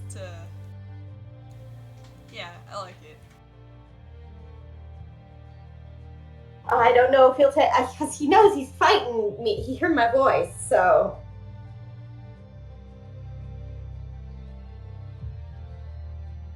I guess before I make this call, I will ask the group, do I indicate I know, or simply ask him someplace?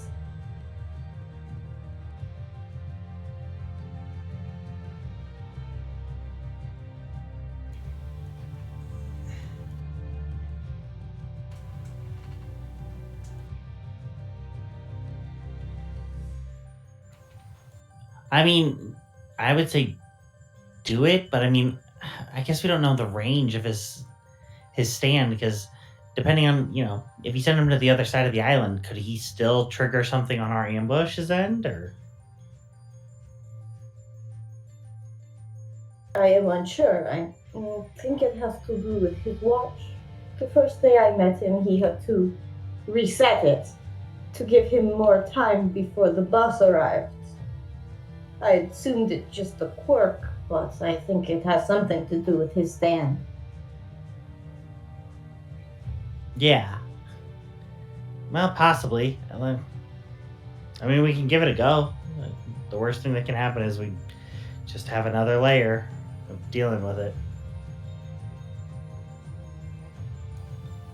This is very much a gamble.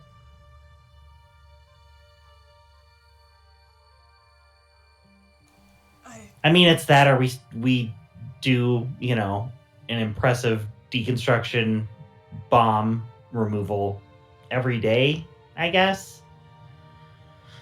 Yes, I will give it a try. She just immediately picks up the phone. Yeah, I mean, She does not want to go through a deconstruction every day. No, he doesn't either. I'll walk away a moment and give Cortland a call.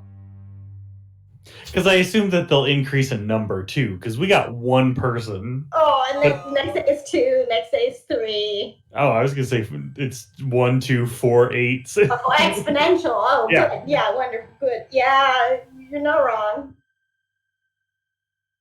Okay. So, summarize your plan for me, guys. So, what are each of you maybe gonna help do here? So Tibbs is gonna ambush this Fragment Co. company, but it seems like Dr. Icepeak is gonna call Cortland and either distract him or have him meet up somewhere just to separate them. Okay. We're gonna feel it out, basically. So, Icepeak is by herself, and are the 3 of you gonna go to the fragment storage company? I mean, I guess. I don't know who would work best with Icepeak here in this situation, because I think Mikey would be obviously great for an ambush as a sniper, just to make his way in or around the building and then just start clearing out issues going in. Okay. We are going to fight a terrible puppet man, which does not seem great. No. I mean, I think as long as Icepeak isn't meeting up with him, she should be fine just distracting him. Well, I was hoping to get them into 2 separate locations because I was hoping his stand has a range, basically. But it might not. We can hear the ticking from the moment that guy started using puppets. Let's just go. I'm overthinking it, probably. Okay. Same. So, Icepeak, where would you like to I guess, try to lure this guy to. What location do you think makes sense? Oh, if I was actually going to. We're going with that plan? If you want. I suppose I would just call him and be like, I had a terrible day. Would you like to go somewhere? I know a nice spot for dancing.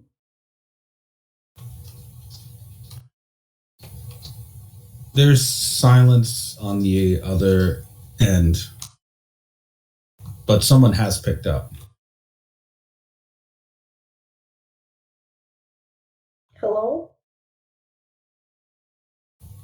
Still silence, but you can hear breathing. I suppose I've gotten the wrong number? Breathing's a little ragged.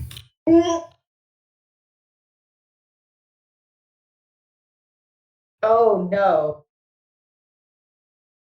Oh no.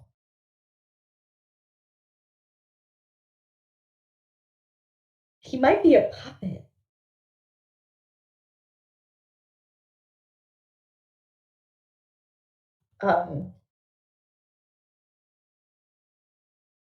If you need help, knock the phone down.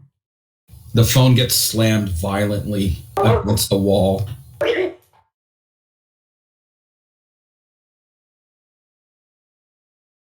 I would inform the group immediately. I suppose the phone is broken now.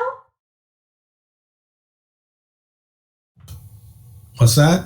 Is the phone broken now? No. It's just it was getting slammed very hard though. Okay.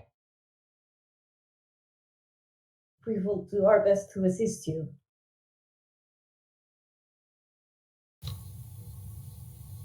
You can hear the phone get hung up. Okay.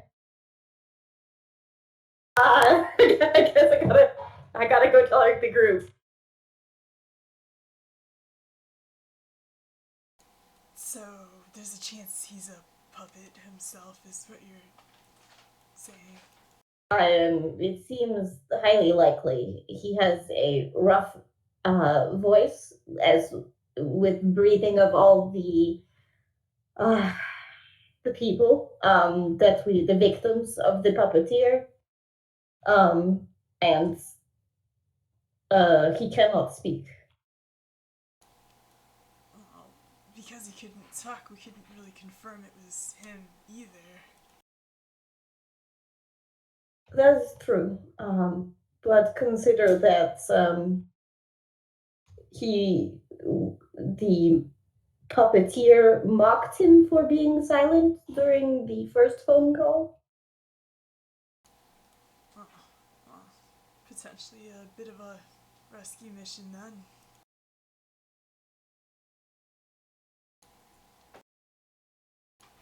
All the more reason to see what's going on in there. Okay. What would your group like to do now? Just head straight to the fragment storage company? Yeah. Do you have a plan of ambush? I guess Mikey's going to be somewhere. Like, have to get a good line of sight. Yeah, he'll find a good place to hole up and probably set travelers out to get a feel for the building, just to see what's around. Because it may be that he just gets too far out that he can't really tell what stuff is other than people not humanoid shape in humanoid shape. Yeah. And that's enough for him to at least let them know that there's maybe X many people around.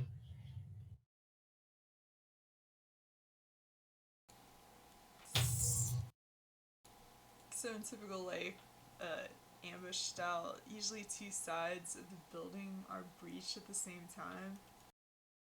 But since we have travelers, in theory, couldn't we just have him go through some sort of piping system into the building?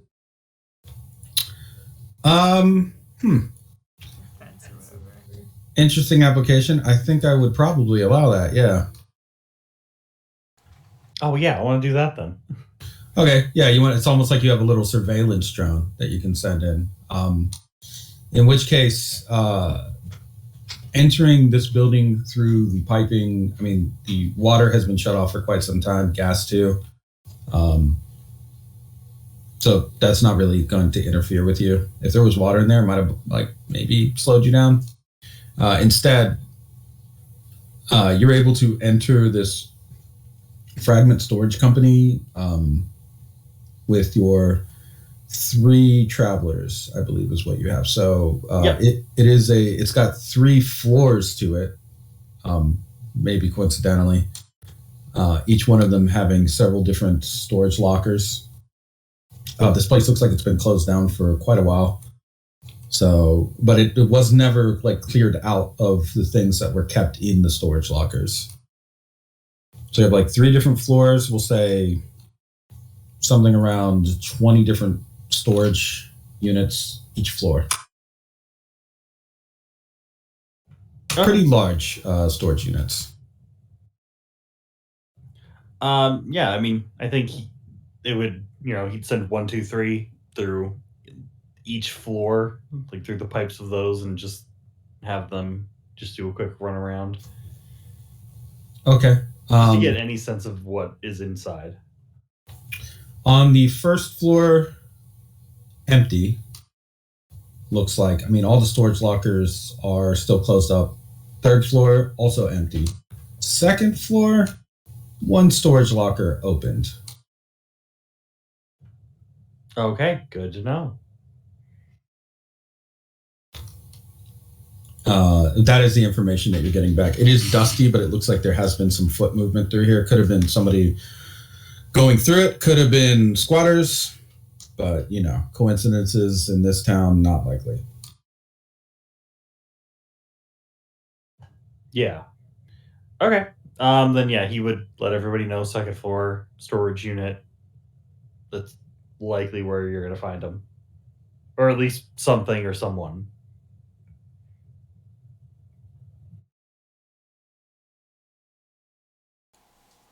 Alright. I guess it would make sense to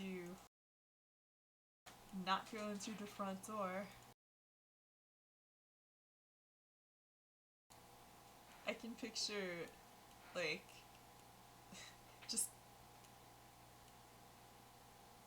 I don't want to say rappelling down the side, but maybe just climbing up to you. Climbing up to the second floor, the second story. Yeah, like a window and just like prying it open. Right. Skin. Okay. Doing that, you're able to get in. You see kind of what Traveler saw a bit. Mikey's information has allowed you to kind of narrow down exactly what might be out of place here. That open door to one of the storage lockers is pretty obvious thanks to that intel. Alright, the lights are off. Yeah, totally dark.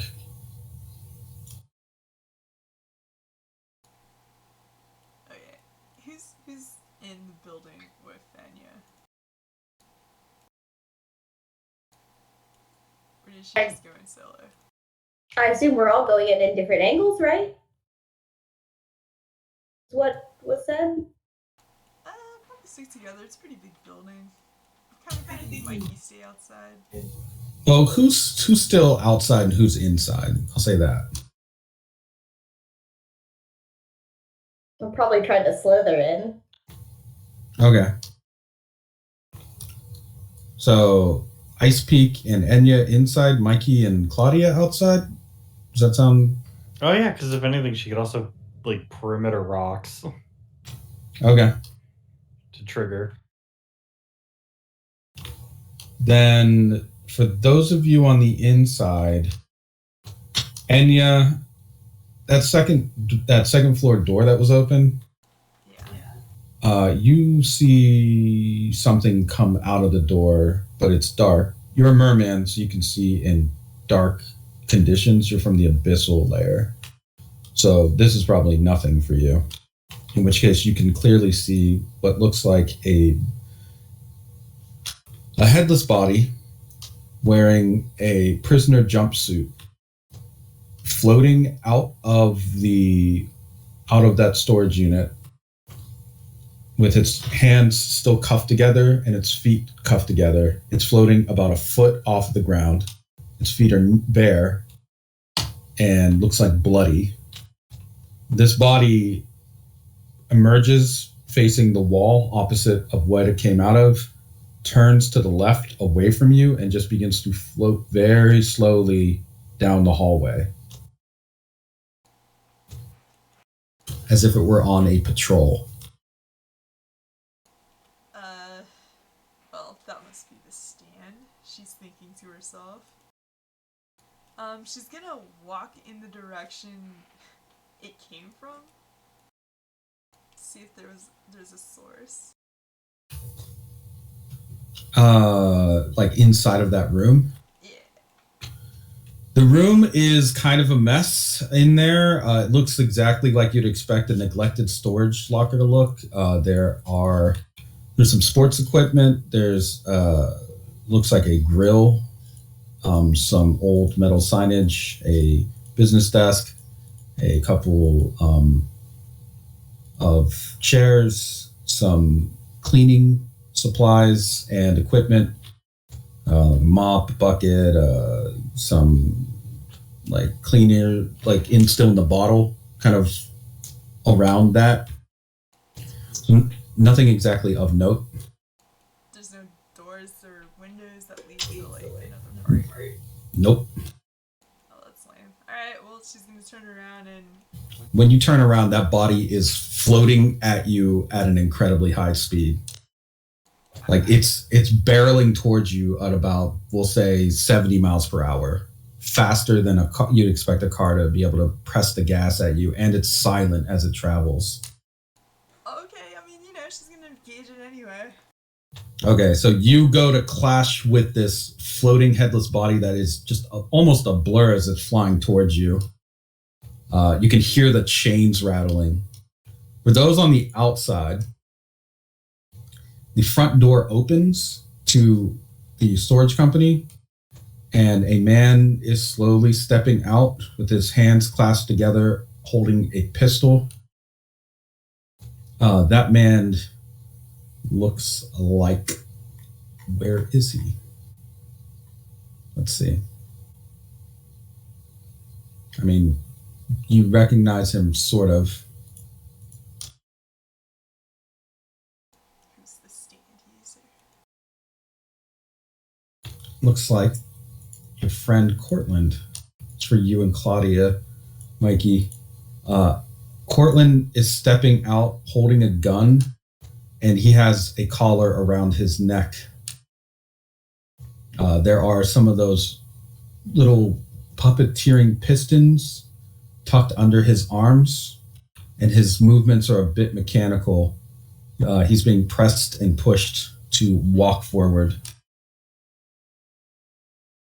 He is raggedly breathing, and there's blood trailing down from the corner of his mouth as he is starting to sweep around with his pistol. His face is largely expressionless as he does it, but it really looks like he's trying to actively resist this effect. The collar on his neck is ticking.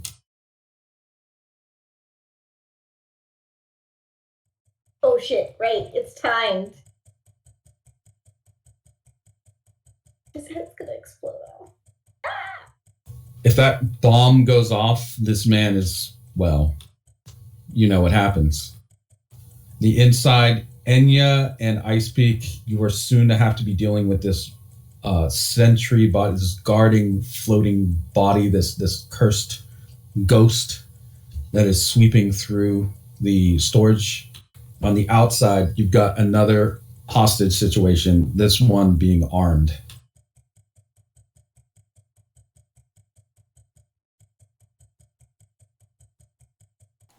Alright, yeah. And that's where we're going to have to call to be continued. Oh, okay. Oh no. Well, that's certainly tense. Yeah. We got too many bombs. Too many. Too many bombs. Oh, Damn. just who would've just thought- an entire. Oh, okay, bye bye. Who would have thought Sunny 2 wouldn't make it very far? Technically, wouldn't this be Sunny 3? Because even isn't Yozon also like a Sunny? Or Yeah. Nah, Yozon's distinct enough. This guy's closer That's to fair. Sunny.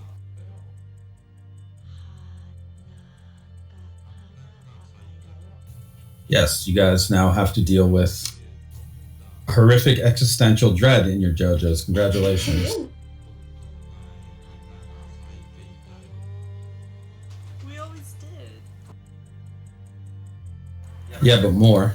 What more? We're More! like the boogeyman's, like, you know, rays of horror or will. We just don't jive with it, you know? Not more.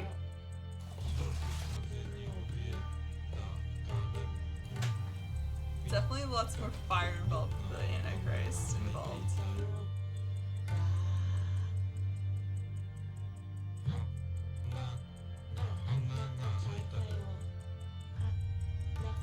Oh no, this is It's a peaceful song for good people. Huh? it's a very specific way of how you phrase that. yeah, we don't know Cortland yet, really.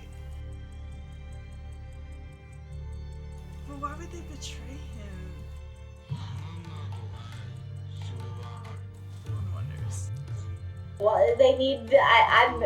Who knows? But they do need his perfect timing power.